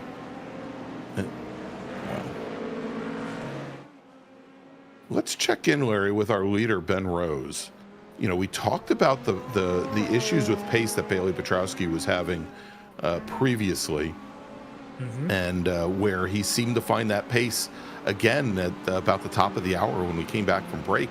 But Ben Rose now running off at a clip of about 1.5 seconds faster per lap than well, it looks like it's been going back, not necessarily every lap. He just gained just about 4 seconds of the last lap. You can see there. 1 lap, yeah. Some of that's traffic, and I can't help but wonder if perhaps Bailey's having again some sort of mechanical issues. As we know, I don't want to toot his horn too much, but he's been with us a couple of seasons in a variety of cars, always at the front of the field, shows just consistency in pace. When you see him on and off pace like this, you can't help but wonder. We know that in the past he's had mechanical issues with his sim rig. Could be happening again tonight as Kyle Strikers is in for a second stop. Well, this may be the insurance that he needs to get to the end. The splash and go, as we have still 25 minutes, a little bit less than 25 minutes remaining. Going back to Petrowski, Larry, in practice this week, Petrowski was the fastest GTP racer, and it wasn't particularly close. He was clicking off laps in the mid-35s, or probably mid-34s. Well, he qualified at a mid-34 for tonight and hasn't been able to get there. But this lap looks like a little better. He's saved some time now and picked it up again. He's got 23 minutes to do this. I don't know. Ben Rose has been pretty consistent tonight once he was able to take that lead. Tall order for Petrowski. He might just be thinking at this point, salvage point, salvage second. So we'll see if that car continues to be ups and downs. This lap looks like a pretty good one.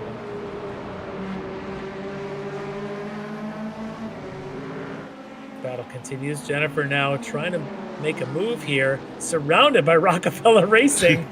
And she's got Hosea, I think, trying to get it through there. One ahead, it's Avon Dorsey. Yeah, I was just going to say, I think we've got Dorsey, Milan Harris in the 96 Acura directly behind her. Yeah, just quick going back, we had seen Kyle Strikers come in for that second pit stop. Starting to wonder, maybe he was in insurance to get fuel to the end of the race. It looked like it could be a basically penalty-free pit stop because the nearest competitor in LMP2 is 6th place Josh Vidal, who's been out of this race for 20 minutes. Right. So Kyle Strikers may have been in a position where, and here comes Trevor Anderson. I think we're going to be seeing this. They're all thinking, let's just get in, get the fuel, and get out of here. The question will be, as you're probably thinking, Caleb Lehman, will he still be able to come in, or does he have to do what we're watching Trevor and Kyle do? Right, because the only one we're not so well, I mean, we need to know if Lehman will do it, but on fuel, Chinsky is in the best position. We think having Chinsky's pitted in a little later, But look at Lehman here, and Lehman may be thinking it may be time to fuel save. Now, going through traffic, you can fuel save if you're smart about it, but so can your rival in Chinsky. So well, I was going to say, how much fuel savings can you do, Larry, when you've got Chinsky less than 3/4 of a second behind you? That's a tall order, but let's see what happens here in the next couple of minutes. This is sort of the decision time here for Lehman. He's got to be watching his fuel. He's been out there for 20 minutes or so on this fuel load. He's got to decide now. There's a lot of traffic. That's right in front of Taj Edwards, and then, of course, our lead battle in LMP2. And I think that was Greg Brockway, Larry, that just went around. Yeah, they're right up there behind John Casey as well. Yeah. There's Brockway on the replay now. And the 62 Corvette. And Casey, the teammate in the blue. Yep. How many times tonight have we seen either a Porsche or a Corvette going around, but we have not seen an Acura have problems? I'm starting to wonder if a couple of these cars are struggling with their base setup and nobody's able to kind of work around them as well as the Acuras have. Well, and look, we saw last season where the Orion team were running the Corvettes, and they moved away from, I guess, as quickly as they could. And, they may just find that the Acura is a little bit easier to set up. But, I mean, that's 3 Corvettes tonight where we've seen the rear ends just walk out on some fairly high-speed corners.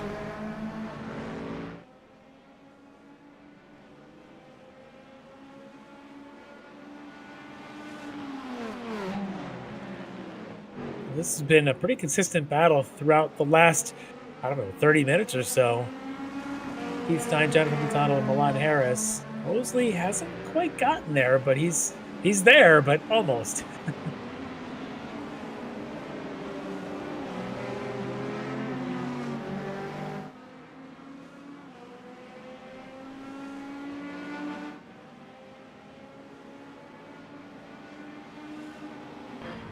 Is McDonald going to come down the inside? Looks like she is going to attempt the pass. She goes in deep, very deep there, and gets around Keith Stein. So Jennifer McDonald now up in the 7th position. I think Milan Harris in the Acura also manages to get around Keith Stein. So the two Rockefeller Racing teammates swap positions. Yeah, good moves there for the two of them. We'll see if there's a counter move coming for Keith Stein. But otherwise, what this has also done is it's helped Zach Mosley close the gap a little bit with a couple of swapping positions in front of him. You know, and we talked about, I think it was like almost 6 or 7 laps ago, that we thought that Zach Mosley in that number 37 Mustang was coming and he was closing things down. And he just wasn't able to get there. But I think that one maneuver, now it certainly put him within striking distance of Keith Stein. Yeah, it certainly has. And so we'll see here if Jennifer now can pull away a little bit, see what kind of pace she has. But now she's got Milan Harris and one of the Acura. So right now, Jennifer, of course, is the highest running non-Acura in the field. You can see here in that 7th spot. And then Harris back into one of the Acuras. So a lot of Acuras doing really well tonight. Jennifer McDonald doing a really strong run here in the Corvette. But you can see the lines there. She takes a lot of diamonding off, a lot of kind of slow apex, and then put the power down. Might be helping her control that Corvette. I was going to say, it might be helping her, keeping from repeating what has been afflicting the Corvette so far this evening.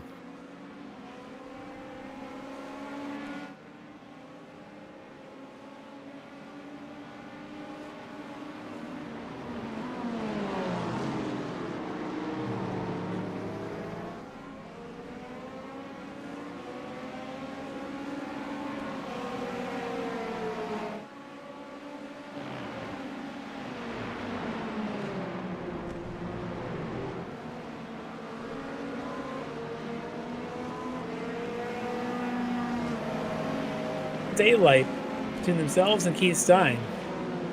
I think at this point, Milan Harris maybe being smart, knowing he still has about 15, 20 more minutes to this race. Maybe they can just put some daylight in, allow him some wiggle room to start making moves on McDonald in front of him. Again, look at that deep line there for Jennifer. Diamonding. Yeah, and she did that on the previous lap as well. And well, you can see she's getting a lot of rotation there by basically standing on the throttle and getting the rear end to rotate around the nose. But I'm sure one of these points, those front tires are going to just not care for that kind of maneuver any longer, and probably not going to be able to get the nose in. In a way, it's a bit of a way to save the front tires. You're putting all the load of the braking in, and you can get just a small amount of actual rotation done, and then you go back to the rear end. You got to get the power down. Whereas if you're in one of the long sweepy corners, it tends to really rub the tire across the grain. And I think this is a good way to drive that car, to keep it under you, not trying to cause the car to do too much mid-corner in a long sustain like we've seen here through 2 and 3, where she's been the only Corvette, it seems, to be able to really control a corner like this. With the Acura, you can watch the closing speed of Harris. It just closes in. It dives into corners well. Yeah, it's very neutral. It really looks so stable. Yeah, but Jennifer doing a good job here of managing that Corvette. See if she's got 15 minutes and 11 seconds left in her to hold on to this currently running 7th spot.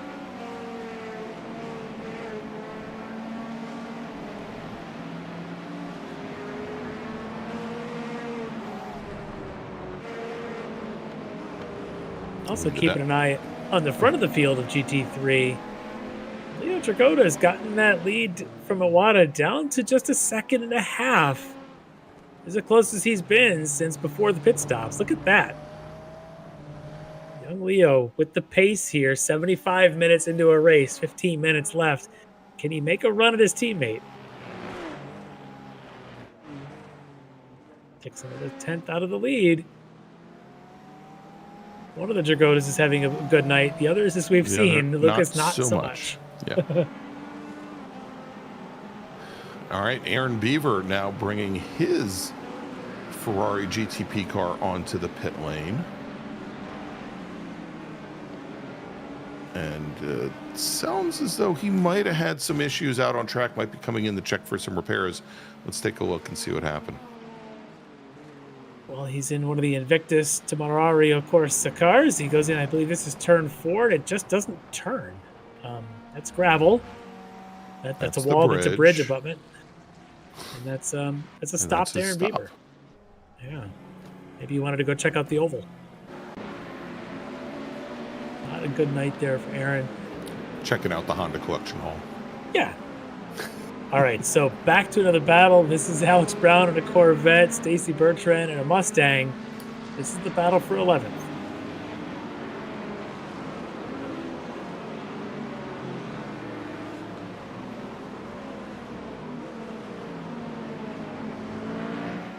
And we've seen here where Alex Brown has had his issue, much like a couple of our other Corvette drivers in the higher speed sweepers. Here, keeping the rear end of the Corvette underneath. Let's see if he's maybe modified his driving style a little bit to deal with that tonight. Yeah, we'll keep an eye on that, as that just seems to be a trend. We've seen quite a few of those having some issues tonight. The Mustangs we haven't heard much from. We obviously, Stacey Bertrand's got hers here. We've seen Mosley, who's right up in front of them, able to build pace here and close the gap to Stein, Harris, and McDonald. So maybe the Mustang's not a bad car to be in for the long run like tonight. And there, speaking of Zach Mosley, he is not just closed up, he's practically in the rear deck lid.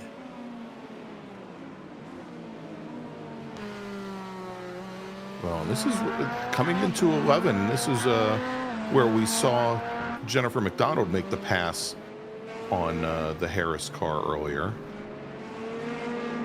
Well, Mosley looks like he thinks at least that he has more pace, just can't quite find a way around in the apparently much taller and larger Mustang than a Corvette.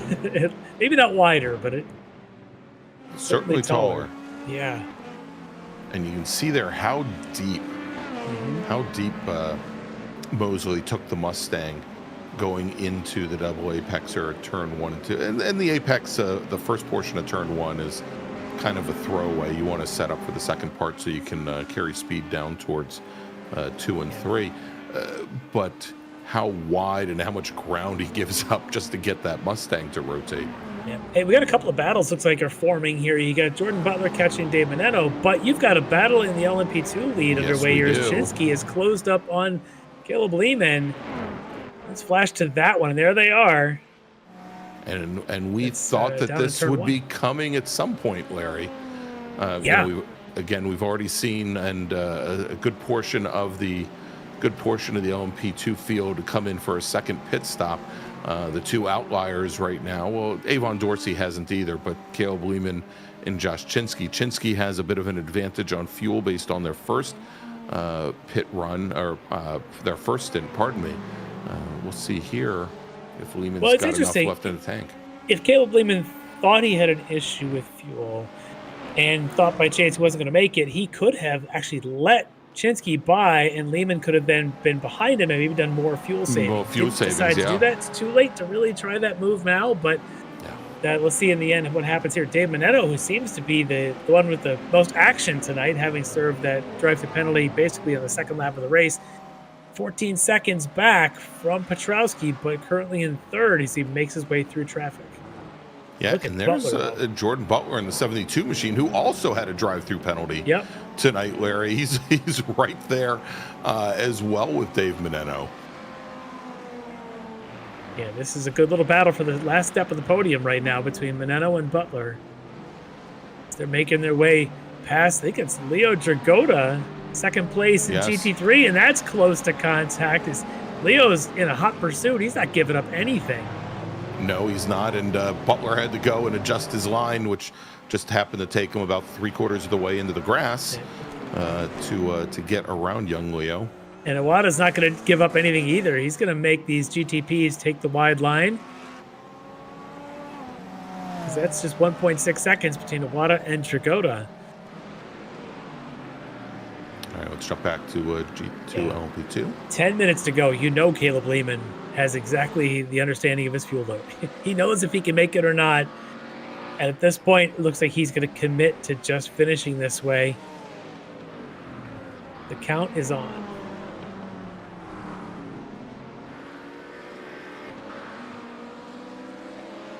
Maybe save a little fuel behind Russ Ruddock for a second. Maybe do a little more here coming up behind Chad Sebrin. Every time you get behind a GT3, just a lot of long lifts. Right here where Chinsky has to follow the GT3 car into the corner. Over to turn 7. Ahead of him. Yeah, it's Filippo Barbieri there in front of them, but unofficially might be leading the AM class tonight. Well, I take that back. It actually might be. Let's see who that is. There in front of them. Marlon Jones? Or is he a lap down? Jones might be a lap down. So Barbieri might actually be leading the AM category unofficially, so check your standings on Tuesday morning for official results.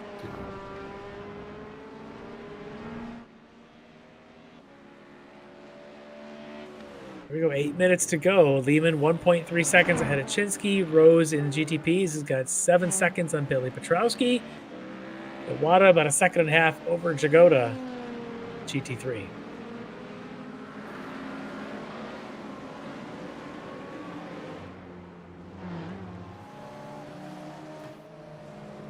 The battle for that third step of the podium between Travis Schwenke and Mike Dam. We know the third step in GTP is certainly under challenge between the Butler and Meneno. But Mike Dam would love to get a podium spot here. Yeah, and I would consider he'd probably consider to be a disappointment having started on the front row tonight. Yeah. If he fell off the podium.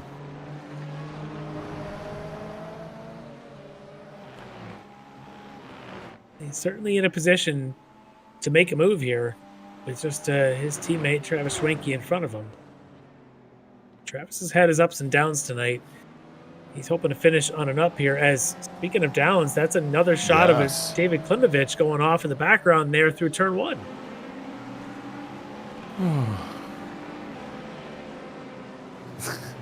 Sorry, Doug. Sorry, Doug. just calling what I see. Brace yourself, Doug. We got a replay.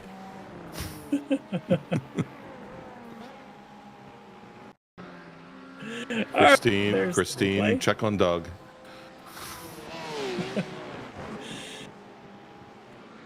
Just breaks deep, spins, and just closes his eyes and hopes to stay out of the way. Does a good job there in the slow bro. All right, well, this is the battle there of, that was the battle, I think, of Schwenke and Mike Dambo, 1 second between. But here you've got the two teammates of SRT, Caleb Lim and Josh Chinsky, now still at 1 second apart. So we have 6 minutes left on the clock. Ben Rose coming through, leading the overall of the race. Just trying to get away from these guys. Yeah, I was say you can tell that Ben Rose is trying to stay out of that fight as much as he can. Yeah, he's got a 5 second buffer. He doesn't need to really push the issue at this point and ruin their race. Not for a second round in a row, no.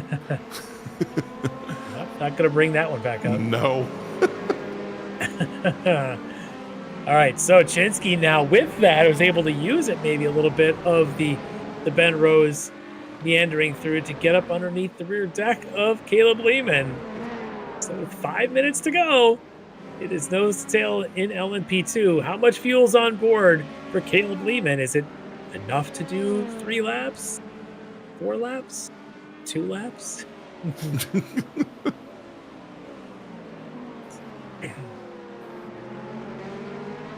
He's hoping there's at least 3. 4 would be nice. And it looks like he's trying to use as much of a draft off of the evil beaver. The evil beaver. I don't know if Alex Brown is fully evil, but he certainly has an eagle on there. Yes. Oh, there's contact side by side of the front straight. As looks like Chinsky's going to go for the pass. He's on that outside line, not where I'd want to be.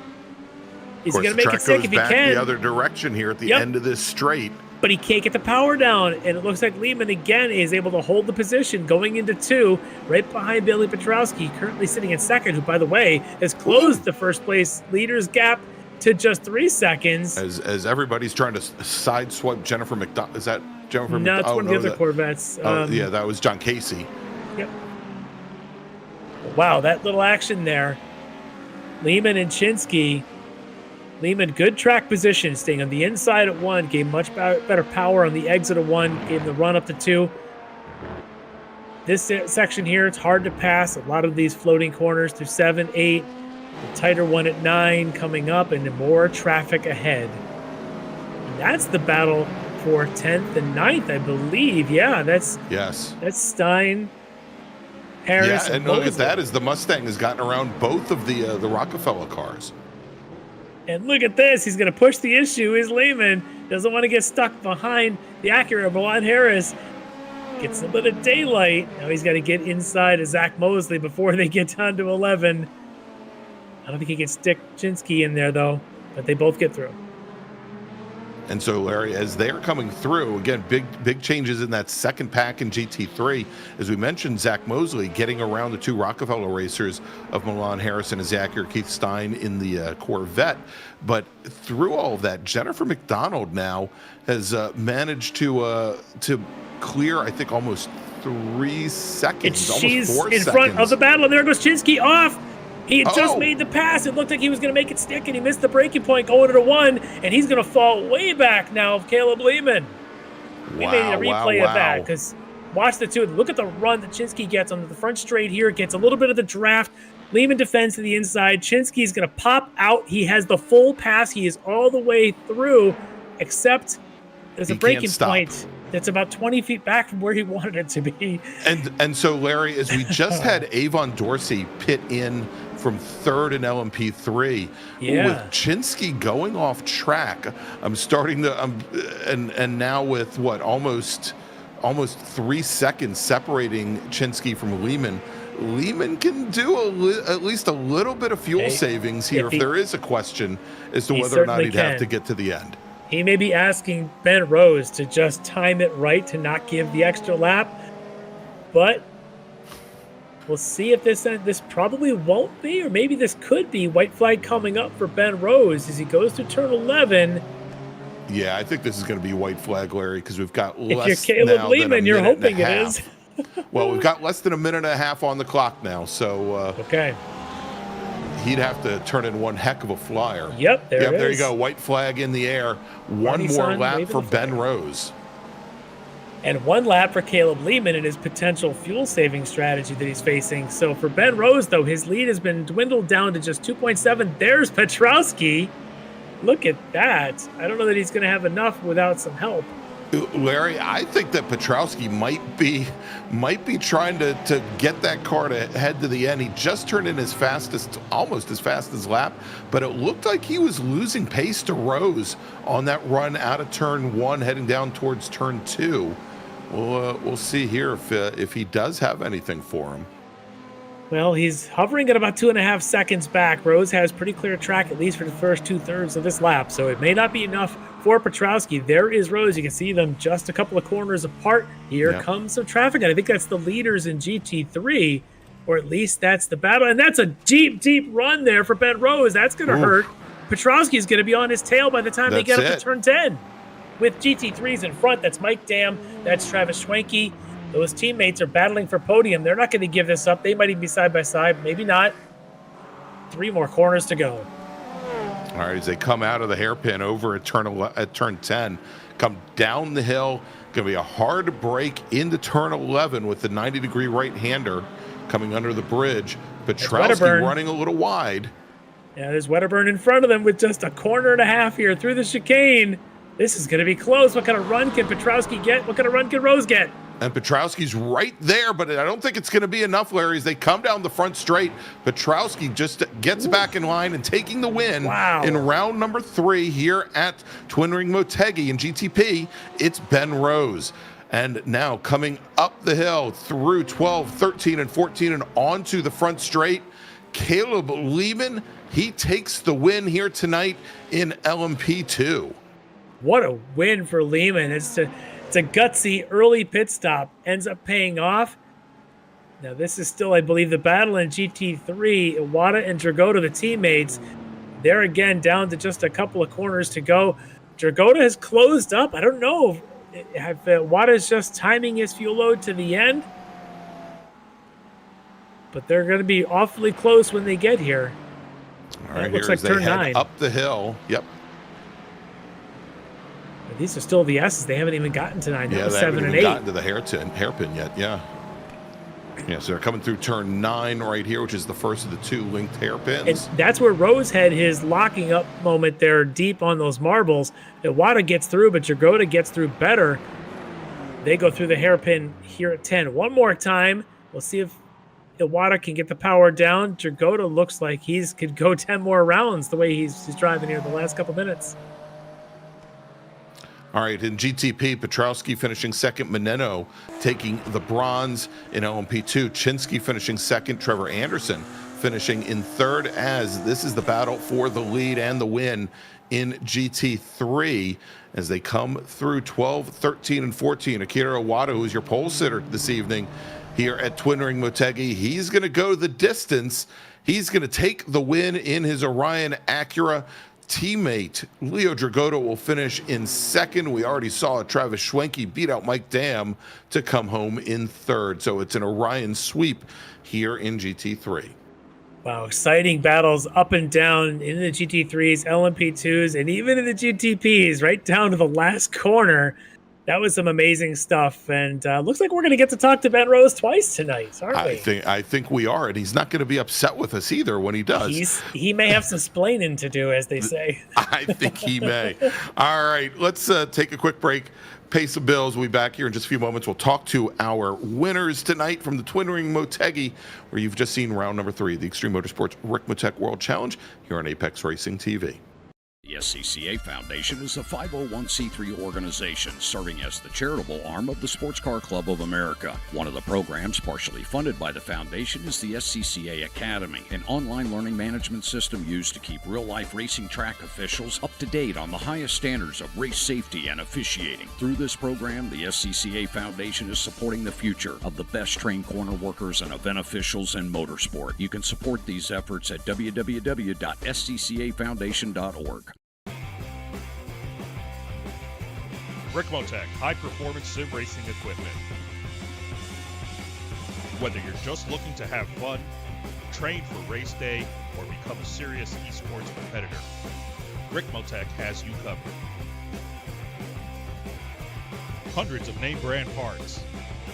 Support from experts that love sim racing. Trusted by the pros. There's only one place to go, Ricmotech.com.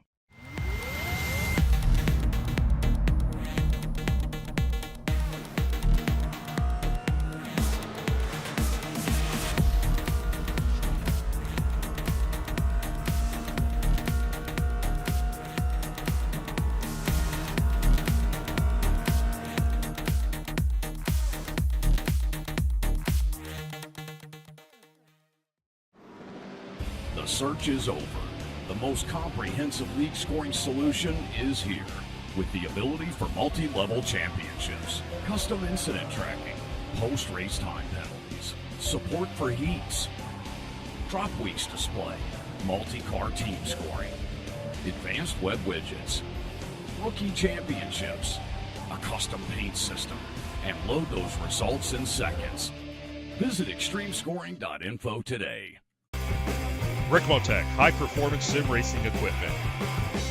Hundreds of name-brand parts. Expert support. Ricmotech has you covered. There's only one place to go, Ricmotech.com.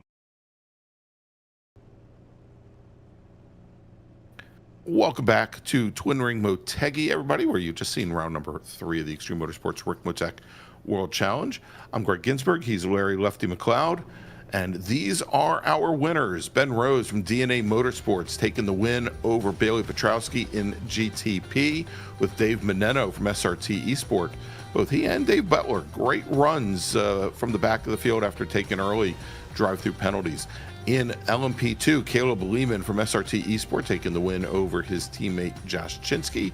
Trevor Anderson from Phantom Power Racing, or HSR Phantom Racing, finishing in third. And in GT3, can we go any deeper to see the rest of the Orion racers there? It was top, I think, 6 in GT3. We're all driving Orion Acuras tonight. All right, let's take a look, Larry, see who we've got sitting in the green room to talk to us. Nobody. They don't want to talk to us. Ben Rose should talk to us. He should make some apologies. I'm just saying, if you didn't catch the pre-race interview, you need to. He may have decided to say there's such a thing. Oh, there he is. I think he's here. Oh, look, there he is. He's got some apologies. Yeah, I think he owes some apologies here. All right, let's bring in Ben Rose, driver of the number 5 DNA Motorsports Acura ARX06, our winner tonight in GTP. So, Ben, I don't want to jinx your interview here, but, I mean, did your race go okay? Well, all I gotta say is, guys, as I was saying, you guys give me luck. Thank you for having me with the interview.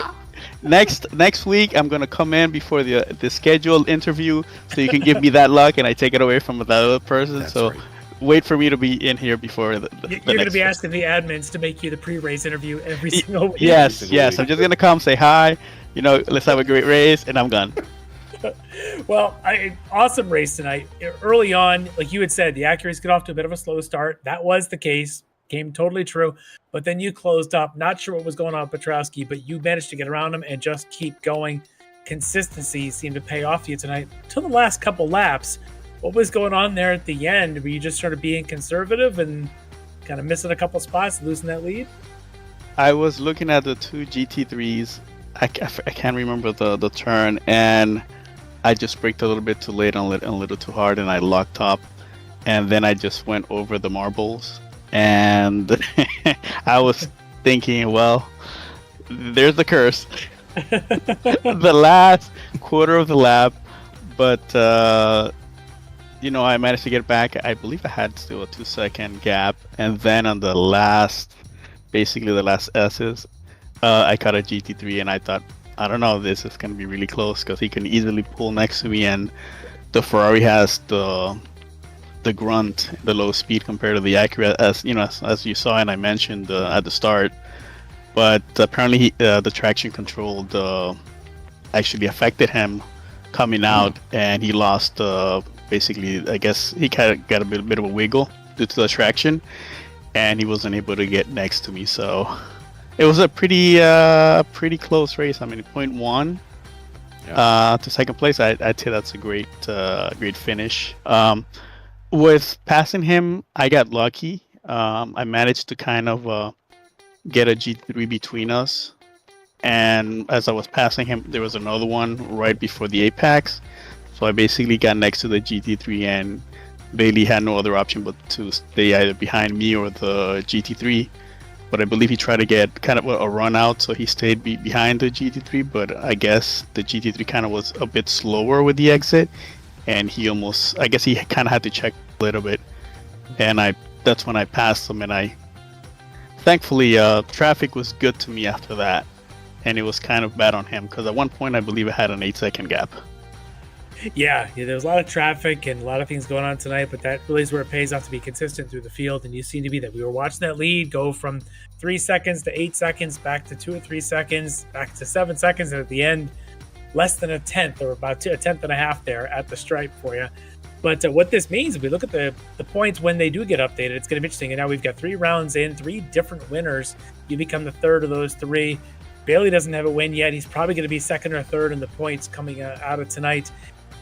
You excited about the next 5 rounds? Are you just going to go ahead and start practicing Monza right now? We can call this the pre-race interview for Monza if you do. No, please, no. Let's not do that. That might be the curse. No. Well, I believe Monza's gonna be wet, and I really haven't done any laps with the Acura and the wet.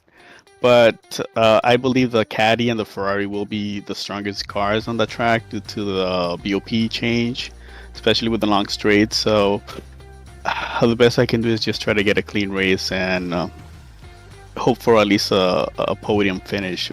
A win, it would have to be maybe one of the guys ahead in the Cadillac or the Ferrari have an issue. It'll certainly be interesting with the rain getting thrown in. Probably, I think for the first time we've seen it in the Ricmotech series on Monday nights. So we're all kind of looking forward to that. At least those of us that don't have to drive in it and deal with that wild card of the rain. Yes. For you, it's 2 weeks of prep that starts whenever you get done celebrating. Yeah, right about now. Yeah, definitely, probably by tomorrow. And yeah, it should be an exciting race. I mean, like you said, first time in the rain in Ricmotech, so everyone needs to be on their game. It's not just the passing, which is kind of everyone been to Le Mans multiple times, so the passing isn't an issue. But now with the rain and the high speeds and the hard braking zones, that's going to be quite interesting. I am so looking forward to it. But tonight, let's celebrate here. You got to win dramatic fashion right up to the end of the 90 minutes. I know you've got friends and family you want to give a shout out to, though, for helping you get the win tonight. Yes, definitely my teammates, Jordan, Ryan, Tanner. They were supporting me. We were supporting each other. My wife, of course. I got to thank her. And basically the whole team, because we were always supporting each other in the background before the races and kind of helping each other as best as we can. And thank you guys for always having putting up a great show. And please have me again next race. Remember, pre-race interview. Let's do an offline call at about 7:30. Yeah. Before we No, go. it has to be live. I think it has to be live. That's the golden ticket. It's live. Okay. I'll give you the warning though. Bobby Childs used to do a lot of time on the air with us. And I'm just Never saying, helped it doesn't always work out well.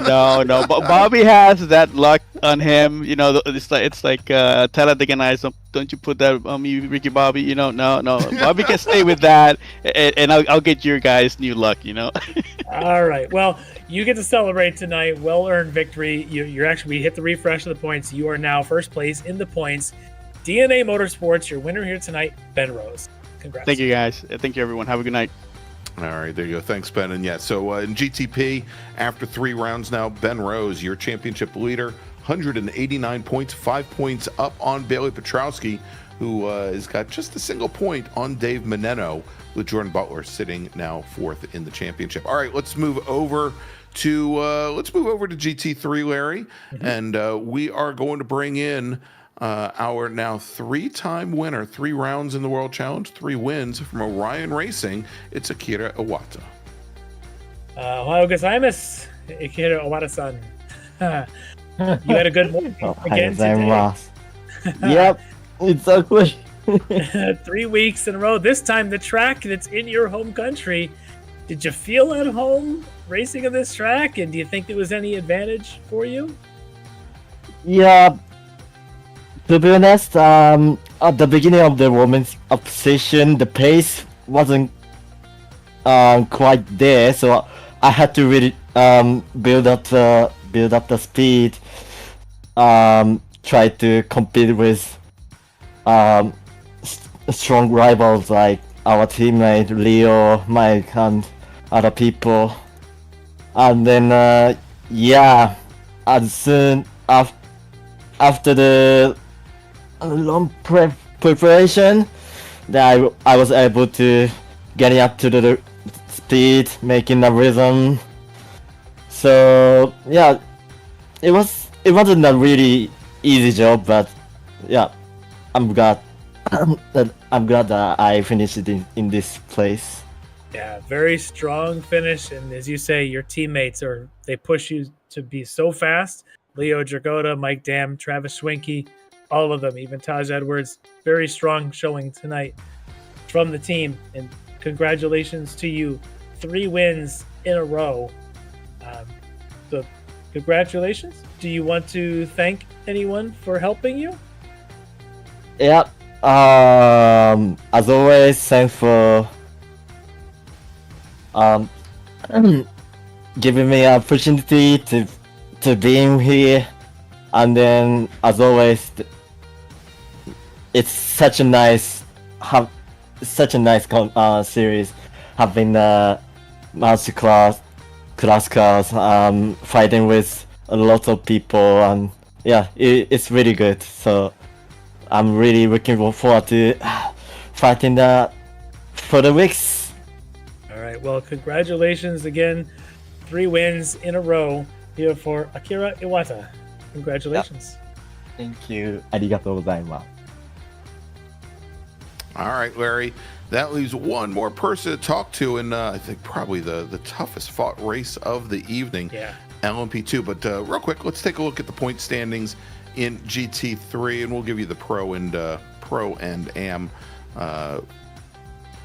championship standings here. Akira Iwata, your championship leader. He's got 24 points on teammate Taj Edwards. Mike Dam, another 7 points back from there. And then Jennifer McDonald works her way up to 4th for BTL Motorsports in GT3 Am.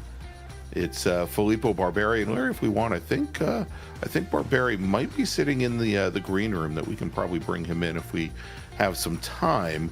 Lucas Barberi leading with 112 points, 11 points up on Lucas Dragotta.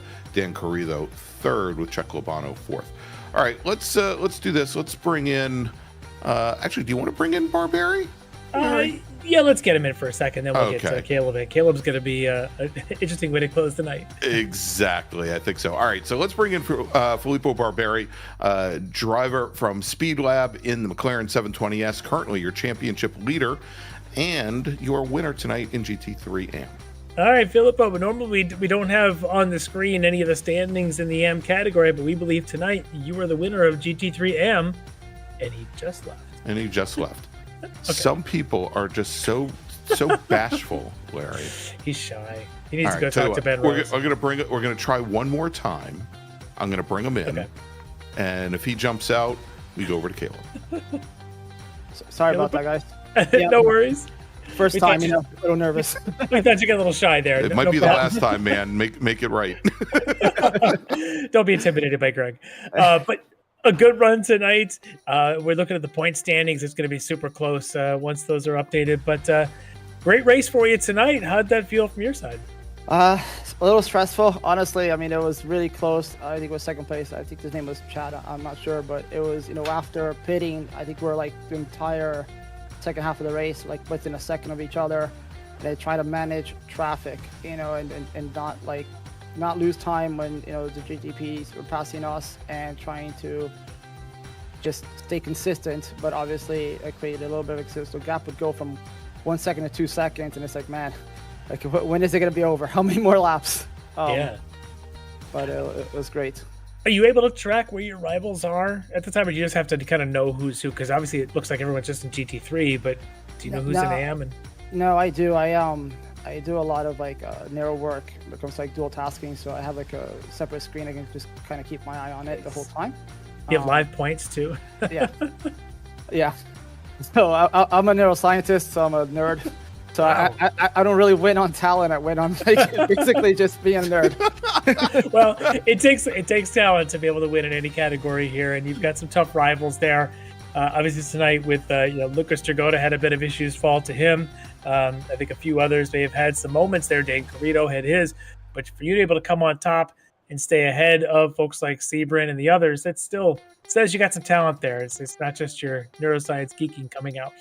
Thank you. I worked very hard, and obviously I have a very supportive family and wife, and it really helps a lot to be able to do this stuff. I'm a little bit on the older side. So I got to juggle my business and family, and be able to do this as much as I can. It's honestly, it's amazing. It's like that little boy's dream, when you're young and you want to race cars, you're like, it's not really going to happen. But then it's not the same thing as the real life, but it's as close as I think I'll get to it. So I think it's really cool what you guys do, and just, the league and everything. So I'm really happy to be here. You might be making new fan favorites here, because Greg and I are both sort of that, slightly older, a little bit grayer, wishing we could have been something we were young, trying to live. So you're right there speaking to our hearts. Thank you. But congrats on getting the class win tonight. You got any sponsors or friends you want to mention here? Yes, just like my wife and my family. She's awesome to help me do this. And sorry. And Dave Pellicino, he's like a father figure to me, and Natalia Smith. Those are the ones. So thank you, and thank you guys, thank you everybody, and thank you all my very patient athletes and patients that allow me to do this on Monday night instead of handling that side of the business. So thank you. You appreciate all their patience, but awesome job here tonight. Filippo Barberi, great job. Congrats. Thank you so much. Thank you. All right, there you go. That is our current GT3 AM championship leader. Let's move over now, Larry, to our LMP2 winner tonight. And again, what I think was probably probably the standout race of the evening, driving for SRT Esport, Caleb Lehman. All right, Caleb, what a battle that you had with your teammate there throughout the whole night. But I got to ask, you pit pretty early and managed to make it to the end. How nervous were you on fuel? I was a little bit nervous. I know that Josh is really strong at fuel saving. I was maybe a little bit too conservative fuel saving in the second part of this after the pit stops, because I had more fuel than I realized, and that's when I started to kind of push. But Josh was very quick, and he almost got me on the second to last lap. Mm-hmm.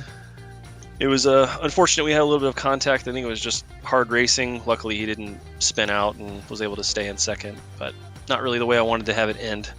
Yeah, the last couple laps there, you guys going into one twice. Looks like he got a really good run off of the chicane down in a little drafting there.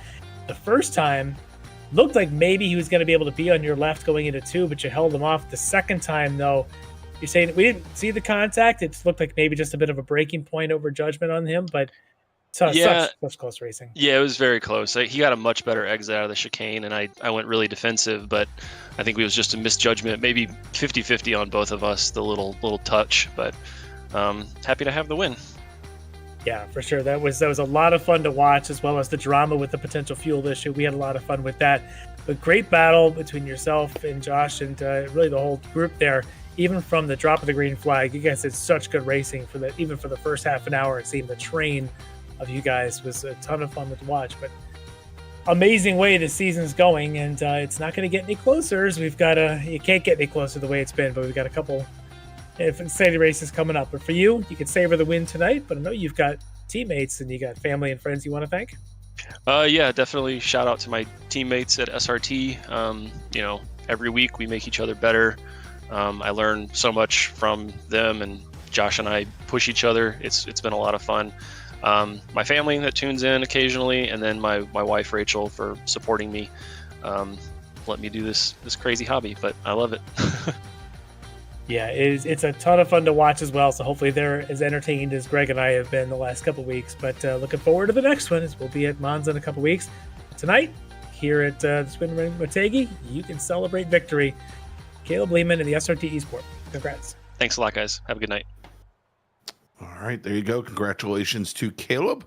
And as we take a look at the championship standings after 3 rounds now, it is Josh Chinsky, your championship leader with 192 points. He's 13 up on tonight's winner, Caleb Lehman. Avon Dorsey, another 19 points back from there. And Trevor Anderson currently sitting 4th in the championship. Okay, let's take a look at what we've got coming up in the next few weeks here across our different Ricmotech series. And Larry's already alluded to our next World Challenge round.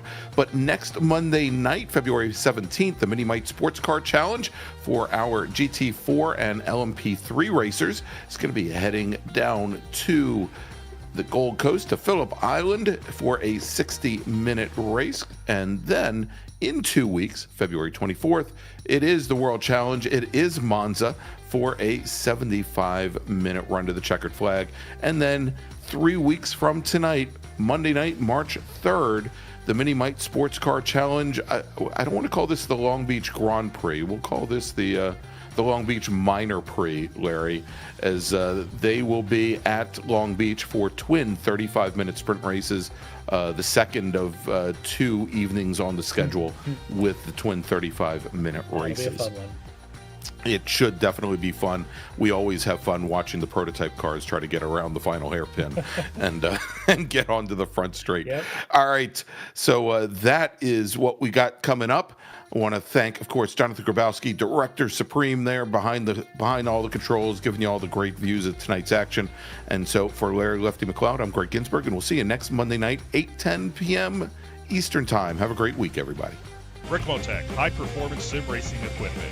There's only one place to go, ricmotech.com.